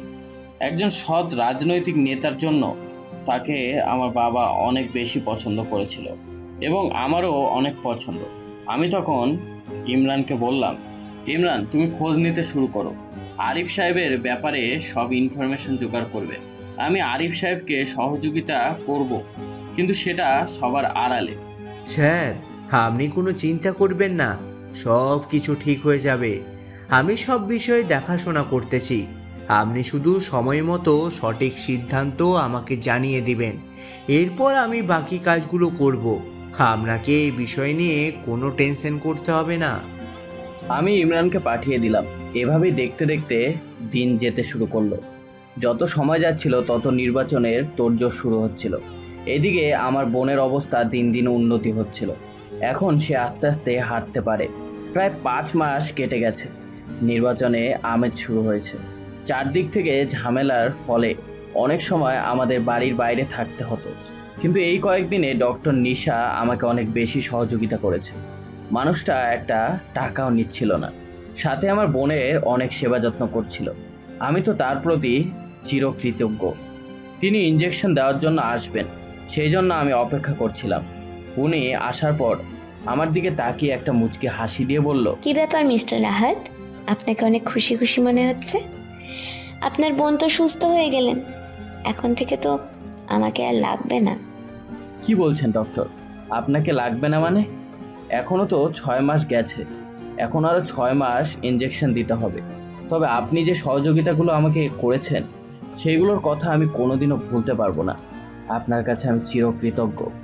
নিশা তার মুখে এই হাসি দেখার জন্য আমি কতদিন অপেক্ষা করেছিলাম। তার মুখে হাসি ফুটেছে, এটাই আমার জন্য অনেক বেশি কিছু। আমি তার প্রতি এতটা আকৃষ্ট যেটা আমি বলে বোঝাতে পারবো না। আমি এই 6 মাস মনে হয় ঠিকমতো 6 দিনও ঘুমাতে পারিনি।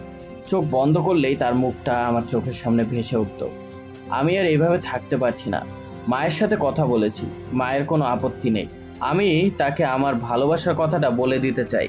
আমি তাকে পছন্দ করি, মানে ভালোবেসে ফেলেছি, কিন্তু সেটা কিভাবে বলবো? রাহাত তখন বাইরে চলে গেলে আমি রিমার সাথে বসে গল্প করছিলাম। তখন হঠাৎ করে রিমা আমাকে বলে উঠল, আপু, আপনি যে আমার ভাইয়াকে ভালোবাসেন সেটা আমি খুব ভালো করেই জানি।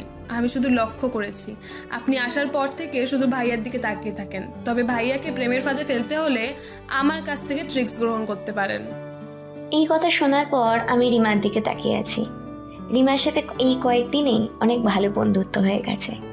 সে আমাকে আপু বলে ডাকে। এটা আমি তাকে বলতে বলেছি কারণ ডক্টর শব্দটা আমার কাছে কেমন জানি একটা মনে হয়। আমার অনেক লজ্জা লাগছিল তার কথা শোনার পর। এরপর তার দিকে তাকিয়ে বললাম, তুমি এত কিছু বুঝলে কি করে? সেটা আমার ব্যাপার, আমি সবকিছুই বুঝতে পারি। এই কয়েকদিনে আমি দেখেছি আপনি কিভাবে আমার ভাইয়ের প্রতি আকৃষ্ট হয়ে গেছেন। তবে আমার ভাইকে তাড়াতাড়ি প্রপোজ করে ফেলুন, তার ঝামেলা শুরু হয়ে যাবে কয়েকদিন পর। এরপর কিন্তু আর পাবেন না। কেন? ওর আবার কিসের ঝামেলা হবে? আরে আপনি জানেন না, ভাইয়া নির্বাচনে দাঁড়িয়েছেন। কয়েকদিন পর থেকে তো নির্বাচনের প্রচারণা শুরু হবে। তখন ভাইয়াকে ওষুধের মতো মনে হবে, খুঁজেই পাওয়া যাবে না। তাই তাড়াতাড়ি প্রপোজ করে ফেলুন। আমি ভাইয়াকে রাজি করাবো, কোনো চিন্তা করবেন না। আমারও আপনাকে অনেক বেশি পছন্দ হয়েছে। আমি তখন তাকে জড়িয়ে ধরলাম। সত্যি এরকম মানুষ পাওয়া যায় না। অনেক হাসি খুশি, আরও অনেক দুষ্টুমি করে। তবে তার দুষ্টুমিগুলো সবার কাছেই ভালো লাগে। সত্যি এরকম মানুষ পাশে পাওয়াটা খুবই দরকারি। আমি তখন তাকে বললাম, আমাকে কি করতে হবে? আমি তোমার ভাইয়ের জন্য সবকিছু করতে পারি। তাহলে আর দেরি করবেন না, তাড়াতাড়ি ভাইয়াকে প্রপোজ করে ফেলুন। ভাইয়াও আপনাকে পছন্দ করে, সেটা আমি জানি। কিন্তু ভাইয়া বলবে না। ভাইয়া অনেক গম্ভীর, কোনো কথা ঠিক মতো বলে না। তার কাছ থেকে সব কথা জোর করে আদায় করে নিতে হয়। তাই আপনি আপনার ভালোবাসা জোর করে আদায় করে নিন। আমি তখন রিমার কাছ থেকে সবকিছু শুনলাম। এরপর রিমাকে ইঞ্জেকশন দিয়ে চলে আসলাম হসপিটালে। রাহাতের কাছে কল করতে হবে। রাহাত মনে হয় ব্যস্ত। ফোন করলাম কিন্তু ধরলো না। কিছুক্ষণ পরে আবার কল করলাম, তখন সে রিসিভ করলে আমি তখন তাকে বললাম, আপনি কি অনেক বেশি ব্যস্ত? আমি আরিফ সাহেবের সাথে মিটিং শেষ করে বের হচ্ছিলাম। তখন হঠাৎ করে ডক্টর নিশা আমার কাছে কল করলো। তার এরকম কথা শুনে আমি বললাম, কি বলছেন ডক্টর? আপনার জন্য আবার বিজি থাকবো নাকি? আপনি বলেন, কি বলবেন? আসলে আমার ডিউটি শেষ হয়ে যাবে 1 ঘন্টা পর, সেই জন্য আপনাকে কল করলাম। আপনার সাথে কিছু গুরুত্বপূর্ণ কথা আছে, সেগুলো বলতে চাইছিলাম। যদি আপনার সময় হয় তাহলে একটু আমার হসপিটালের কাছে আসতে পারবেন? অবশ্যই, কেন নয়, আমি অবশ্যই আসব। আপনিও ওয়েট করেন, আমি এখনই চলে আসছি। 1 ঘন্টা পর আপনার ডিউটি শেষ হলে আপনার সাথে কথা শেষ করে একদম বাসায় যাব। এরপর ফোন রেখে দিল। আমি চিন্তা করতে শুরু করলাম কিভাবে তাকে কথাগুলো বলবো। আমি প্রস্তুতি নিয়ে নিলাম, আজ আমার মনের কথাগুলো তাকে বলতেই হবে, যে করেই হোক।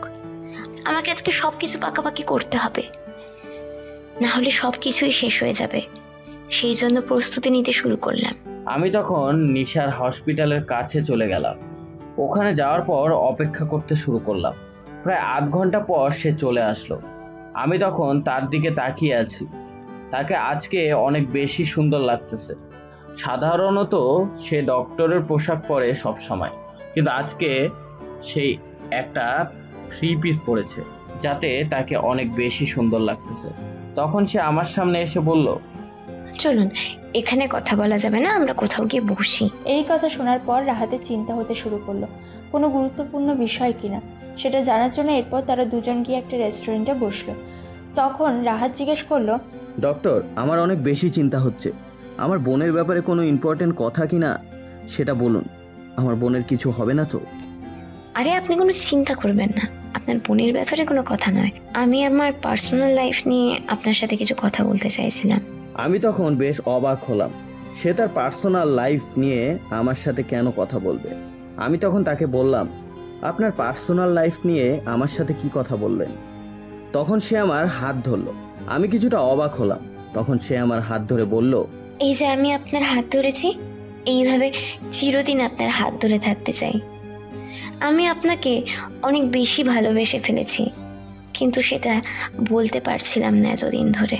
কিন্তু এখন আর থেমে থাকতে পারছি না। আপনি অনেক বেশি ব্যস্ত হয়ে পড়বেন নির্বাচন নিয়ে, সেই জন্য আগেই কথাটা বলে রাখলাম। আমার ব্যাপারটা একটু চিন্তা করে দেখবেন।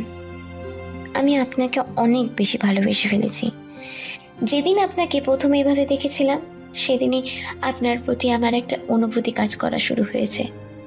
এভাবে দেখতে দেখতে সেই অনুভূতি যে ভালোবাসায় পরিণত হবে এটা আমি কোনোদিন ভাবতেও পারিনি। তার এরকম কথা শুনে বেশ অবাক হলাম। সে কি বোঝাতে চাইছে আমি তখন তার দিকে তাকিয়ে বললাম, সে কি বোঝাতে চাইছে? তখন আমি তার দিকে তাকিয়ে বললাম, আপনার একটা ভবিষ্যৎ আছে, আপনি কেন আমার সাথে নিজের জীবনটাকে জড়িয়ে নষ্ট করবেন? আমি এখন একদম নিঃস্ব, আমার কিছুই নেই। আপনি আমার সাথে নিজের জীবনকে জড়িয়ে কেন আপনার এই সুন্দর জীবনটাকে নষ্ট করবেন? তার এরম কথা শুনে আমি তার দিকে তাকিয়ে কান্না করে দিলাম, কারণ আমার মনের অনুভূতিগুলো কি সে বুঝতে চাইছে না। আমি তখন তাকে কান্না করে বললাম, কেন আপনি বুঝতে চাইছেন না? আমি আপনাকে ভালোবাসি। আপনার এই নিঃস্বতা দেখেই আমি আপনাকে ভালোবেসেছি। আমার কোনো কিছুর প্রয়োজন নেই, আমার শুধু আপনাকে প্রয়োজন। আপনার সেই সহজ সরল ব্যবহার আপনার প্রতি আমাকে আকৃষ্ট করে ফেলেছে। আমি আর অন্য কিছুই চাই না, শুধু আপনাকে চাই। তাকে আমি কি বলবো বুঝতে পারছি না। তাকে আমার অনেক বেশি পছন্দ, কিন্তু তার সাথে আমার কিছুই হবে না, কারণ আমার জীবন অনিশ্চিত।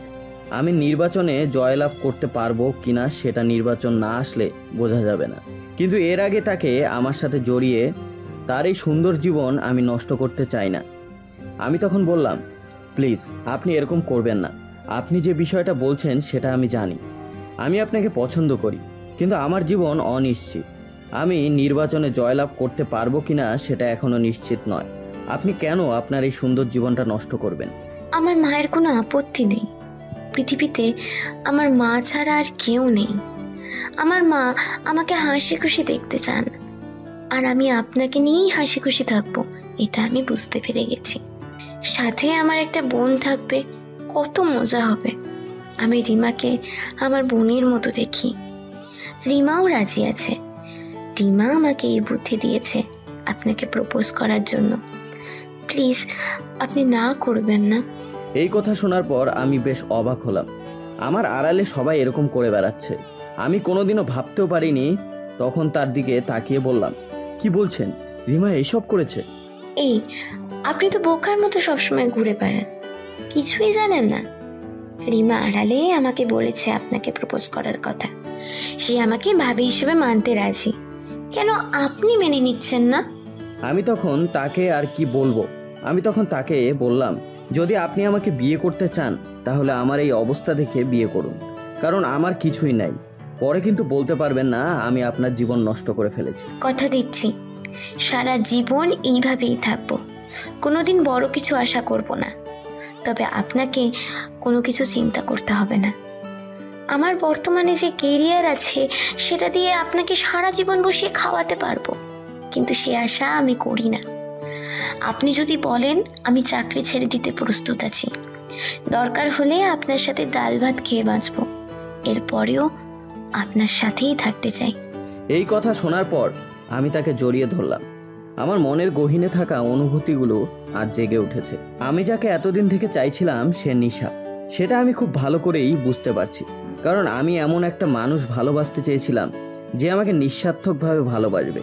তার কিছুই প্রয়োজন হবে না, শুধু আমাকেই প্রয়োজন হবে। আমি তখন তাকে জড়িয়ে ধরে বললাম, আমি জানি না নিশা আমি আপনাকে কতটা খুশি করতে পারবো, কিন্তু আমি সর্বোচ্চ চেষ্টা করব। আমি এমন একজনকে চেয়েছিলাম যে আমাকে নিঃস্বার্থকভাবে ভালোবাসবে, এবং আপনি সেটা আমি খুব ভালো করেই বুঝতে পারছি। তখন তারা দুজনে অনেকক্ষণ কথা বলে। নিশা আজকে অনেক খুশি, কারণ তার ভালোবাসার মানুষটা তার অনুভূতি বুঝতে পেরেছে। অনেক খুশি হয়ে বাসায় ফিরে গেল। রাহাত বাসায় গিয়ে দেখে তার বোন ইমরানকে জড়িয়ে ধরে বসে আছে। এটা দেখার পর রাহাত অবাক দৃষ্টিতে তাকিয়ে আছে। রাহাতকে এভাবে রুমের মধ্যে ঢুকতে দেখলে দুজনেই অনেক বেশি ভয় পেয়ে গেছে। তখন ইমরান এসে রাহাতের পায়ে ধরে বলে, স্যার আমি সব কিছু করেছি, প্লিজ আপনি যা বলার আমাকে বলুন, ম্যাডামকে কিছু বলবেন না। আমি ম্যাডামকে জোর করেছি, প্লিজ আমাকে যা বলার বলেন, ম্যাডামকে কিছু বলবেন না, আমরা ভুল করে ফেলেছি। আমি ইমরানের উপর রাগ করা তো দূরের কথা, আরও ভালো লাগছিল, কারণ আমি আগে থেকে জানি তারা দুজন দুজনকে পছন্দ করে, এবং সেটা আমি দেখেছি। আমি তখন ইমরানকে তুলে জড়িয়ে ধরে বললাম, আরে কি হয়েছে? তোমাকে আমার বোনের জামাই করার জন্য আমি প্রস্তুত আছি, তাই কোনো চিন্তা করো না। আগে আমাদের এই সব কিছু শেষ হোক, এরপর আমার বোনের সাথে তোমার বিয়ে দেব। তুমি কোনো চিন্তা করো না। যে মানুষটা আমাকে এত সহযোগিতা করলো তাকে আমি শাস্তি দিব, এটা চিন্তা করলে কিভাবে? ইমরান তখন রাহাতের কথা শুনে কান্না করে দিয়ে রাহাতকে জড়িয়ে ধরল। সে বিশ্বাসই করতে পারছিল না রাহাত এত সহজে সব কিছু মেনে নেবে। এরপর তারা নির্বাচনের কাজ শুরু করলো। কিছুদিনের ভেতরে নির্বাচনের প্রচার শুরু হলো। চারদিকে নির্বাচন নিয়ে অনেক সমালোচনা চলছিল। আরিফ সাহেবের প্রার্থীরা সব জায়গায় এগিয়ে আছে, সবখানেই তার প্রার্থীরা যোগ্য। সেই জন্য তিনি নিশ্চিত ছিলেন তিনি নির্বাচনে জয়লাভ করবেন এবং নির্বাচনে মানুষ তাকে পছন্দ করবে। এটা তিনি আগে থেকে জানতেন। রাহাতের এলাকায় রাহাতের চেয়ে এগিয়ে কেউ থাকতে পারবে না, এটা নিশ্চিত। তার বিরুদ্ধে যে দাঁড়িয়েছে সে একজন সাংবাদিক, তবে মানুষটা ভালো, কিন্তু রাহাতের সামনে তার জায়গা তেমন একটা জায়গা নেই, কারণ সবাই রাহাতকে অনেক বেশি ভালোবাসে। রাহাত তখন একটা মিটিংয়ে যায়, গিয়ে সব মানুষের সামনে দাঁড়িয়ে বলে, আপনারা সবাই আমার বাবাকে চেনেন। আমার বাবা সবসময় চেষ্টা করেছেন মানুষের পাশে দাঁড়ানোর, এবং আমিও চেষ্টা করব সবসময় আপনাদের পাশে দাঁড়ানোর। আপনারাই তো আমার পরিবার। বর্তমানে আমার বোন আর কিছু কাছের মানুষ ছাড়া আর কেউই পৃথিবীতে বেঁচে নেই। আমার বাবা এই নির্বাচনে দাঁড়ানোর কথা ছিল, কিন্তু আমার বাবার অনাকাঙ্ক্ষিত মৃত্যু আমাকে অনেক দুর্বল করে ফেলেছে। এখন আপনাদের সাপোর্ট আমার কাছে সব কিছু। আপনারা যদি চান তাহলে আমাকে নির্বাচন করতে পারেন। আমি চেষ্টা করব এই এলাকাকে উন্নতির শীর্ষে নিয়ে যাওয়ার, কিন্তু কতটা পারবো সেটা নির্বাচন হওয়ার পরেই দেখতে পারবেন। কারণ আগে থেকে অতিরিক্ত প্রস্তুতি আমি দিতে চাই না। যেটা করতে পারবো না সেটা বলে আপনাদেরকে আশায় রাখতে চাই না, তবে আমি চেষ্টা করব, এটা বলতে পারি। হয়তো আমার বাবা এই জায়গায় দাঁড়িয়ে আপনাদের সামনে ভোট চাওয়ার কথা ছিল, কিন্তু আমার বাবা আমাকে ছেড়ে চলে গেছেন। বর্তমানে আমি এসে আপনাদের সামনে দাঁড়িয়ে আছি। আপনারা যদি আমাকে নিজের ছেলের মতো ভাবেন, নিজের ভাইয়ের মতো ভাবেন, তাহলে আমাকে নির্বাচন করতে পারেন। আমি আপনাদের পাশে থাকব সব সময়। যে কোনো প্রয়োজনে আমাকে আপনাদের পাশে পাবেন সব সময়, আগেও পেছনেও আর এখনও পাবেন। এটা প্রতিশ্রুতি দিতে পারি। আমি এমপি হলে যে সব কিছু ভুলে গিয়ে আপনাদের উপর অত্যাচার করতে শুরু করব, এটা কোনোদিনও চিন্তা করবেন না। আমি আপনাদের মতো সাধারণ মানুষ এবং সারা জীবন এভাবেই থাকতে চাই। রাহাতের এই কথাগুলো মানুষকে অনেক বেশি আকৃষ্ট করে। এমনিতে রাহাতের প্রতি সবার ভালোবাসা ছিল। এই কথাগুলো শোনার পর মানুষ আরও বেশি তার প্রতি আগ্রহী হয়। এভাবে দেখতে দেখতে নির্বাচনের দিন চলে আসে। নির্বাচনের দিন রাহাত অনেক বেশি চিন্তিত ছিল, সাথে নিশাও। কিন্তু সন্ধ্যার পর যখন রেজাল্ট বের হয় তখন সবাই অবাক হয়ে যায়, কারণ রাহাতের প্রতিদ্বন্দ্বী তেমন কোনো ভোটই পায়নি। রাহাত একরকম বিনা প্রতিদ্বন্দ্বিতায় জিতে গেছে। রাহাত তখন চিন্তা করতে শুরু করে, যে করেই হোক আরিফ সাহেবকে জেতাতে হবে, কারণ আরিফ সাহেবকে জেতাতে না পারলে সে মন্ত্রীর পদ পাবে না। তার এমপি হওয়ার কোনো উদ্দেশ্য ছিল না, এমপি হওয়ার চেয়ে তার বেশি আগ্রহ মন্ত্রিত্বটা পাওয়ার জন্য, কারণ সে রেল বিভাগে কাজ করতে চায়। এই বিভাগে অনেক উন্নতির প্রয়োজন এখন, কিন্তু 217 আসনের মধ্যে প্রায় 170 আসন পায় আরিফ সাহেবের দল। সেই জন্য নিশ্চিত ছিলেন প্রায় সবাই আরিফ সাহেব সরকার হিসাবে দায়িত্ব পালন করতে শুরু করবেন। নির্বাচনে যেদিন জয়লাভ করে সেদিন রিমা হেঁটে এসে তার ভাইকে জড়িয়ে ধরেছিল। রিমা আগের তুলনায় অনেক বেশি ভালো হয়ে গেছে। শরীরের কিছু দুর্বলতা ব্যতীত এখন আর কোনো রোগী নেই। রাহাত এখন ইমরানের বাসায় থাকে। সে নতুন করে কোনো বাসা নিতে চায় না, কারণ আগে সে মানুষের দুঃখ দূর করতে চায়, এরপর যা করার তা করবে। তখন নিশা জোর করে রাহাত এবং বাকি সবাইকে নিয়ে যায় তার বাসায়। সেখানে যাওয়ার পর রিমা গল্প করতে শুরু করে নিশার মায়ের সাথে। নিশার মা ও রিমার সাথে অনেক বেশি ভালো করে গল্প করছিলেন, মনে হচ্ছিল দুই বান্ধবী বসে গল্প করছেন। এরপর রাহাত গিয়ে নিশার মায়ের সামনে দাঁড়ায়। নিশার মা তখন রাহাতকে বলে, বাবা রাহাত, আমি কোনোদিন আমার মেয়েকে এমন আনন্দে দেখিনি, কিন্তু আজকে এত আনন্দ পেতে দেখেছি। আমি চাই সারা জীবন তোমরা এভাবে সুখে থাকো। আমি তোমাদের বিয়েটা দিতে চাই, তোমার যদি কোনো আপত্তি না থাকে। আরে আন্টি, আপনি কেন ওর সাথে কথা বলতেছেন? আমার সাথে কথা বলেন। ওর সাথে কথা বলে কোনো লাভ হবে না। আমি আমার ভাইয়ের বিয়ে দেবো ভাবির সাথে, কোনো চিন্তা করবেন না। ভাইয়া রাজি না হলে ওকে জোর করে বিয়ে দেবো। রিমার এই কথা শোনার পর সবাই হেসে ওঠে। তাদের বিয়ের ব্যবস্থা করা হয়, কিন্তু রাহাত চাইছিল আরও কিছু সময় নিতে, কিন্তু রিমার জোড়াজুড়িতে রাজি হতে হয়। 1 সপ্তাহ পর তাদের বিয়ে হয়ে যায়। ওদিকে নির্বাচন শেষ হয়ে গেছে, সব দিকে ঝামেলা ছিল। বাসর ঘরে রাহাত যখন ঢোকে তখন সে ছিল নিশার বাসা। নিশা তখন রাহাতকে এসে সালাম করে। রাহাত তখন নিশাকে জড়িয়ে ধরে। নিশা তখন বলে, তুমি কি চাও আমি এখনো আমার চাকরিটা করি? তুমি যদি বলো আমি চাকরি ছেড়ে দিব, আমার কোনো আপত্তি নেই। আর যদি চাও তাহলে আমি চাকরি করব। আমি তখন নিশার এমন কথা শুনে বেশ আশ্চর্য হলাম, কারণ তার স্বপ্নের চাকরি সে আমার জন্য ছেড়ে দিতে চাইছে। এরকম মানুষকে পাশে পেয়ে সত্যি আমার নিজেকে বড় ভালো লাগছে। আমি তখন তাকে জড়িয়ে ধরে বললাম, আমার কোনো আপত্তি নেই, তুমি চাকরি করবে না তো কি করবে? তুমি তোমার স্বপ্নের চাকরিটা আমার জন্য ছেড়ে দেবে? এটা কোনোদিনই হতে পারে না। আমি চাই তুমি তোমার ক্যারিয়ার গঠন করো। আমি তোমাকে কোনোদিনই তোমার ক্যারিয়ারে বাধা দেব না। তুমি শুধু আমাকে একটু সময় দিবে, আমার পরিবারকে একটু সময় দেবে, আর বাকিটুকু সময় তুমি চাকরি করো, আমার কোনো আপত্তি নেই। আমি তখন রাহাতকে জড়িয়ে ধরে বললাম, আমি জানতাম তুমি আমাকে কোনোদিনই বাধা দেবে না। এরপরেও আমি তোমাকে জিজ্ঞাসা করলাম, কারণ আমি চাচ্ছিলাম তোমার মনের মতো হয়ে উঠতে, কারণ আমি চাই না তোমার অনিচ্ছা সত্ত্বেও আমি চাকরি করি। এরপর তারা দুজনেই রাতটাকে অনেক বেশি স্মরণীয় করে রাখে, যেটা আপনাদেরকে বুঝে নিতে হবে। ওদিকে নির্বাচনের কয়েকদিন পর সংসদে বসে সবাই। আজকে সবাইকে সবার দায়িত্ব বুঝিয়ে দেওয়া হবে, কে কোন পদে দায়িত্ব পালন করবে সেটা আজকে বুঝিয়ে দেওয়া হবে। আরিফ সাহেবের সাথে আগে থেকে কথা বলে রাখা হয়েছিল, সেই জন্য আরিফ সাহেব রাষ্ট্রপতির সাথে আলাদা করে কথা বলেন যাতে রাহাতকে রেলমন্ত্রীর দায়িত্ব দেওয়া হয়।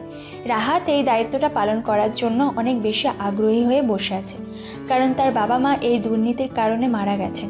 সেই দুর্নীতির কারণে আর কাউকে মরতে দেখতে পারবে না। রাহাত যেমনটা চেয়েছিল তেমনটাই হয়, তাকে রেলমন্ত্রীর দায়িত্ব দেওয়া হয়। দায়িত্বটা পাওয়ার পর সে অনেক বেশি খুশি ছিল। তখন সে আরিফ সাহেবের সামনে গিয়ে বলে, আরিফ সাহেব, আপনি আমাকে এই দায়িত্ব দিয়েছেন, আমি আমার দায়িত্ব যথাযথভাবে পালন করার চেষ্টা করব। আপনার কাছে আমি চিরকৃতজ্ঞ। আপনি আমাকে এরকম সহযোগিতা করবেন আমি কল্পনাও করতে পারিনি। আমার বাবার বিরোধী দল হয়ে আপনি আমাকে এরকম সহযোগিতা করছেন, এটা আমার কাছে অনেক বেশি কিছু। কি বলছেন রাহাত? আপনার বাবা আর আমি কি বিরোধী দল ছিলাম? আপনার বাবার আদর্শ আমি অনুপ্রাণিত হয়েছি। আপনার বাবা আমার আদর্শ, তাই আপনি কোনো চিন্তা করবেন না। আপনার যেই সাহায্য প্রয়োজন আমাকে বলবেন, আপনার সিদ্ধান্তের উপর আমি সবসময় সাপোর্ট করব। এরপর আমি আমার নতুন দায়িত্ব বুঝে নিতে শুরু করলাম। এক সপ্তাহ পর আমাদের কাজ শুরু হবে। আমি ইমরানকে আমার সব দায়িত্ব বুঝিয়ে দিলাম। ইমরানকে কি করতে হবে সেটা আমি বলে দিয়েছি। কয়েকজন লোককে পাঠিয়ে দিলাম, যতটা স্টেশন আছে সব স্টেশনে যোগাযোগ করতে হবে, কোথায় কি দুর্নীতি হচ্ছে সব বিষয়ে জানতে হবে। তখন আমি সিদ্ধান্ত নিলাম, বাংলাদেশে ছোট বড় যত রেল স্টেশন আছে সবখানে আমি কথা বলবো। সেই জন্য আমি যাত্রা শুরু করলাম। সাথে আমার বোন ছিল, সে অনেক বায়না ধরেছিল। আমি তাকে রেখে আসতে চেয়েছিলাম, কিন্তু সে থাকতে চায় না, কারণ যেখানে তার জীবনে এত ভয়ঙ্কর একটা ঘটনা ঘটেছে সেই জায়গাটাকে সে আবার দেখতে চায়। আমরা সেই জায়গাটায় পৌঁছালাম। সেই জায়গায় পৌঁছানোর পর দাঁড়িয়ে দেখলাম এইখানে আমরা আমার বাবা মাকে হারিয়েছি। আমার জীবনের স্বপ্নের দিনগুলো আমরা এখানেই হারিয়েছি। এই জায়গাটাকে আমি কিভাবে ভুলবো? এরপর আমরা আরও বেশ কিছুক্ষণ সেখানে ঘোরাঘুরি করলাম। এরপর রেল বিভাগে যত কর্মকর্তা আছে সবাইকে নিয়ে একটা বিশাল সমাবেশ আয়োজন করলাম, কারণ সবাইকে সব দায়িত্ব বুঝিয়ে দিতে হবে। সেই দায়িত্ব যে পালন করবে না তাকে ভয়ঙ্কর শাস্তি পেতে হবে। সমাবেশের দিন সকাল থেকে রেল বিভাগের যত কর্মকর্তা ছিল সবাই আসতে শুরু করে। অনেক মানুষ সেখানে চলে আসে, কিছু সাধারণ মানুষও সেখানে আসে। রাহাত তখন সবার সামনে দাঁড়িয়ে বলে, আমি মন্ত্রী হয়েছি বলে যে আপনাদের পাশে থাকবো না এটা কোনোদিনই চিন্তা করবেন না। আপনাদের মধ্যে এমন কিছু মানুষ আছে যাদের দুর্নীতির কারণে দিনের পর দিন মানুষ কষ্ট করেছে। আমার জীবনে সবচেয়ে ভয়ঙ্কর সময় কেটেছে ট্রেনে, যেখানে আমি আমার বাবা মাকে হারিয়েছি। আমার জীবনে সবচেয়ে সুন্দর দিনগুলোকে আমি হারিয়েছি। এই জায়গায় কোনো দুর্নীতি হবে এটা আমি কোনোদিনই মেনে নিতে পারবো না। আজ থেকে কোনো প্রকার টিকিট ব্ল্যাক করা যাবে না। আমি নতুন করে রেল বিভাগে 3টি আইন চালু করেছি। এই 3টি আইনের মাধ্যমে আশা করা যায় দুর্নীতি কিছুটা হলেও কমবে, তবে পুরোপুরি কমবে না, কারণ সবাইকে নিজ নিজ জায়গা থেকে দায়িত্ব পালন করতে হবে। যেমন আপনাদের নিজের দায়িত্বটুকু পালন করতে হবে, ঠিক তেমনি সাধারণ জনগণকেও নিজের অবস্থানের উপর অটল থাকতে হবে। তারা যেন কোনো দালালের কাছ থেকে টিকিট না কিনে। আমি বিভিন্ন ছুটির সময় আলাদা করে ট্রেনের ব্যবস্থা করেছি। আমি যে আইনগুলো নতুন করে যোগ করেছি সেগুলো আপনাদের সামনে বলতেছি। প্রথমটি হবে এরকম যে কোনো মানুষ টিকিট কাউন্টার ছাড়া এক্সট্রা জায়গা থেকে টিকিট কিনতে পারবে না। টিকিট কাউন্টারে কোনো প্রকার টিকিটই যাচাই বাছাই করা ছাড়া বিক্রি করা হবে না। রেলের মধ্যে যতটা সিট আছে ততটাই টিকিট বিক্রি করতে হবে। একজন মানুষও যেন টিকিট ছাড়া রেলের মধ্যে ঢুকতে না পারে সেই দিকে খেয়াল রাখতে হবে। দ্বিতীয় আইন হচ্ছে রেলের কোনো সমস্যা দেখা দিলে এবং স্টেশন মাস্টারকে সঙ্গে সঙ্গে সেটার ব্যবস্থা নিতে হবে। প্রত্যেকটি স্টেশনে আলাদা করে জরুরি বিভাগ রাখা হয়েছে, যেখানে ইমার্জেন্সি কোনো সমস্যার জন্য যেন রেল চালকরা তাড়াতাড়ি যোগাযোগ করতে পারে এই ব্যাপারে সতর্ক থাকতে হবে। এবং যান্ত্রিক কোনো ত্রুটি ব্যতীত 1 মিনিটও লেট করা যাবে না। নির্দিষ্ট সময় থেকে 1 মিনিটও লেট করলে তাকে জরিমানা দিতে হবে। আর আমার তৃতীয় আইনটা হচ্ছে ছুটির সময় অতিরিক্ত ট্রেন চালু করতে হবে। যেখানে দিনে 3টা ট্রেন চলাচল করে সেখানে 5টা ট্রেন চালু করবে। এরপরেও যেন সাধারণ মানুষ ভোগান্তিতে না পড়ে শান্তিমতো নিজের বাসায় ফিরে যেতে পারে এই ব্যবস্থা করবেন। প্রত্যেকটি রেলগেট আলাদা করে সিকিউরিটির ব্যবস্থা করবেন। একটা ট্রেন চালকের সাথে আরেকটা ট্রেন চালকের কমিউনিকেশন যোগাযোগ চালু করতে হবে, যাতে কোনো সমস্যা দেখা দিলে একজন অপরজনকে সেটা বলতে পারে। এই আইনগুলো যোগ করার মাধ্যমে আশা করা যায় দুর্নীতি কিছুটা হলেও কমবে, কিন্তু সবাইকে নিজের জায়গা থেকে দায়িত্ব পালন করতে হবে। আগামী মাসের 1 তারিখ থেকেই আইনগুলো কার্যকর হবে। এরপর রাহাত সমাবেশ থেকে চলে আসে। পরের মাসের 1 তারিখ থেকে এই আইনগুলো চালু হয়। সাধারণ মানুষ অনেক খুশি ছিল। তারা চিন্তাও করতে পারছিল না এত তাড়াতাড়ি কোনো সমস্যার সমাধান হয়ে যাবে। কিন্তু রাহাত জানে এই সব কিছুর মধ্যেও এমন মানুষ আছে যারা ব্ল্যাকের টিকিট বিক্রি করবে। সে তো সবখানে যেতে পারবে না, সেই জন্য সে সিদ্ধান্ত নেয় কিছু মানুষকে সে নিয়োগ করে রাখবে প্রতিটা স্টেশন, যাতে কেউ অনৈতিক কোনো কাজ করতে গেলে সরাসরি তাকে ধরা যায়। পুলিশের বাইরেও সে এক্সট্রা সিকিউরিটি যোগ করার জন্য কিছু মানুষকে পাঠিয়ে দেয় সেখানে। বর্তমানে দুর্নীতির সংখ্যা অনেক বেশি কমে এসেছিল, কিন্তু এরপরেও আরও সতর্ক থাকতে হবে সবাইকে। যতক্ষণ পর্যন্ত প্রত্যেকটা মানুষ নিজ জায়গা থেকে সতর্ক হচ্ছে ততক্ষণ পর্যন্ত কেউ কোনো কিছু সমাধান করতে পারবে না। যত বড়ই আইন পাশ করা হোক না কেন আর যত বড়ই সিকিউরিটির ব্যবস্থা করা হোক না কেন, যতক্ষণ না পর্যন্ত সাধারণ মানুষ সতর্ক হচ্ছে ততক্ষণ পর্যন্ত কিছুই হবে না।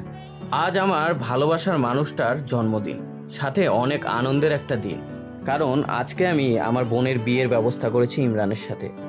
আমরা আলাদা করে একটা বাড়ি বানিয়েছি। আমার বাবার স্বপ্নের বাড়ির মতন বানাতে না পারলেও আমি চেষ্টা করেছি তার মতো বানানোর। আমি তখন সেই বাড়িতে বিয়ের ব্যবস্থা করলাম। আজকে আমরা প্রথম সেই বাড়িতে প্রবেশ করলাম। আমার বোনের বিয়ের ব্যবস্থা করে আমি আমার বোনের কাছে গেলাম, গিয়ে জড়িয়ে ধরে বললাম, আমি স্বপ্ন দেখেছিলাম বোন, তোকে আবার সুস্থ করে তুলব। আজকে আমার কি যে আনন্দ লাগতেছে সেটা আমি ভাষায় বলে প্রকাশ করতে পারবো না। কিন্তু কিছু মানুষ আমার পাশে ছিল, সেই মানুষগুলোর প্রতি আমি চিরকৃতজ্ঞ, যার মধ্যে একজন হচ্ছে ইমরান, যে কোনোদিনও কষ্ট দিবে না বোন। আমি কথা দিচ্ছি ভাই, আমি কোনোদিন কষ্ট দিব না ওকে। তোমার মতো ভাই পাওয়া সত্যি ভাগ্যের ব্যাপার। সবাই একসাথে আমি আমার বোনের বিয়ে দিলাম। আমার বোনকে আমি আমার চোখের আড়াল করতে চাই না, সেজন্য ইমরানকে বললাম এই বাড়িতেই থাকতে। সাথে নিশার জন্মদিন পালন করলাম। নিশা আর আমি শুয়ে আছি, তখন নিশা আমাকে জড়িয়ে ধরে বলল, এই শোনো না, আমার না একটা বাবু লাগবে, তুমি প্লিজ আমাকে একটা বাবু এনে দাও। আমি তখন তার কথা শুনে তার দিকে তাকিয়ে একটু মুচকি হাসি দিয়ে বললাম, তা ডাক্তার ম্যাডাম, বাবু আনতে গেলে তো আপনার দায়িত্ব থেকে কয়েকদিনের জন্য অবসর নিতে হবে। তুমি কোনো চিন্তা করো না, সামনে আমার অনেক লম্বা ছুটি আছে, আমি সব কিছু সামলে নিতে পারবো, তুমি প্লিজ রাজি হয়ে যাও। আমি তখন নিশাকে জড়িয়ে ধরে ভালোবাসার এক নতুন সমুদ্রে পাড়ি দিলাম। এই সমুদ্র থেকে ফিরে আসা সত্যি অনেক কষ্টকর, তবে আমাদের সমাজে এমন কিছু ঘটনা আছে যেগুলো আমরা সবাই মিলে যদি চেষ্টা করি খুব সহজে সমাধান করতে পারবো। গল্পের মাধ্যমে তো সব কিছু প্রকাশ করা সম্ভব না, কিন্তু আমি চেষ্টা করেছি প্রকাশ করার। সবাই যদি আমরা নিজ নিজ দায়িত্ব পালন করি তাহলে এই সবগুলো দুর্ঘটনা এবং অর্থনৈতিক কাজগুলো খুব তাড়াতাড়ি শেষ হয়ে যাবে। শুধু যে রেল বিভাগ তা না, দেশের প্রত্যেকটা সেক্টরে হচ্ছে দুর্নীতি, সেগুলো বন্ধ করতে হবে, আর বন্ধ করার দায়িত্ব আমাদের নিতে হবে। আমরা যদি সবাই নিজের দায়িত্ব সঠিকভাবে পালন করি তাহলে এই সব কিছু একদিন শেষ হবে। আমাদের দেশ থেকে সব দুর্নীতি দূরে চলে গিয়ে নতুন করে নতুন উদ্যমে আমাদের সমাজ গড়ে উঠবে। এই প্রত্যাশা রেখে আজকের গল্প এখানেই শেষ করছি। দেখা হবে পরবর্তী কোনো গল্পে। এই পর্যন্ত সবাই ভালো থাকবেন, সুস্থ থাকবেন। আর এরকম অবহেলা, রোমান্টিক আর রহস্যজনক গল্প পেতে আমাদের চ্যানেলটিকে সাবস্ক্রাইব করে পাশে থাকবেন।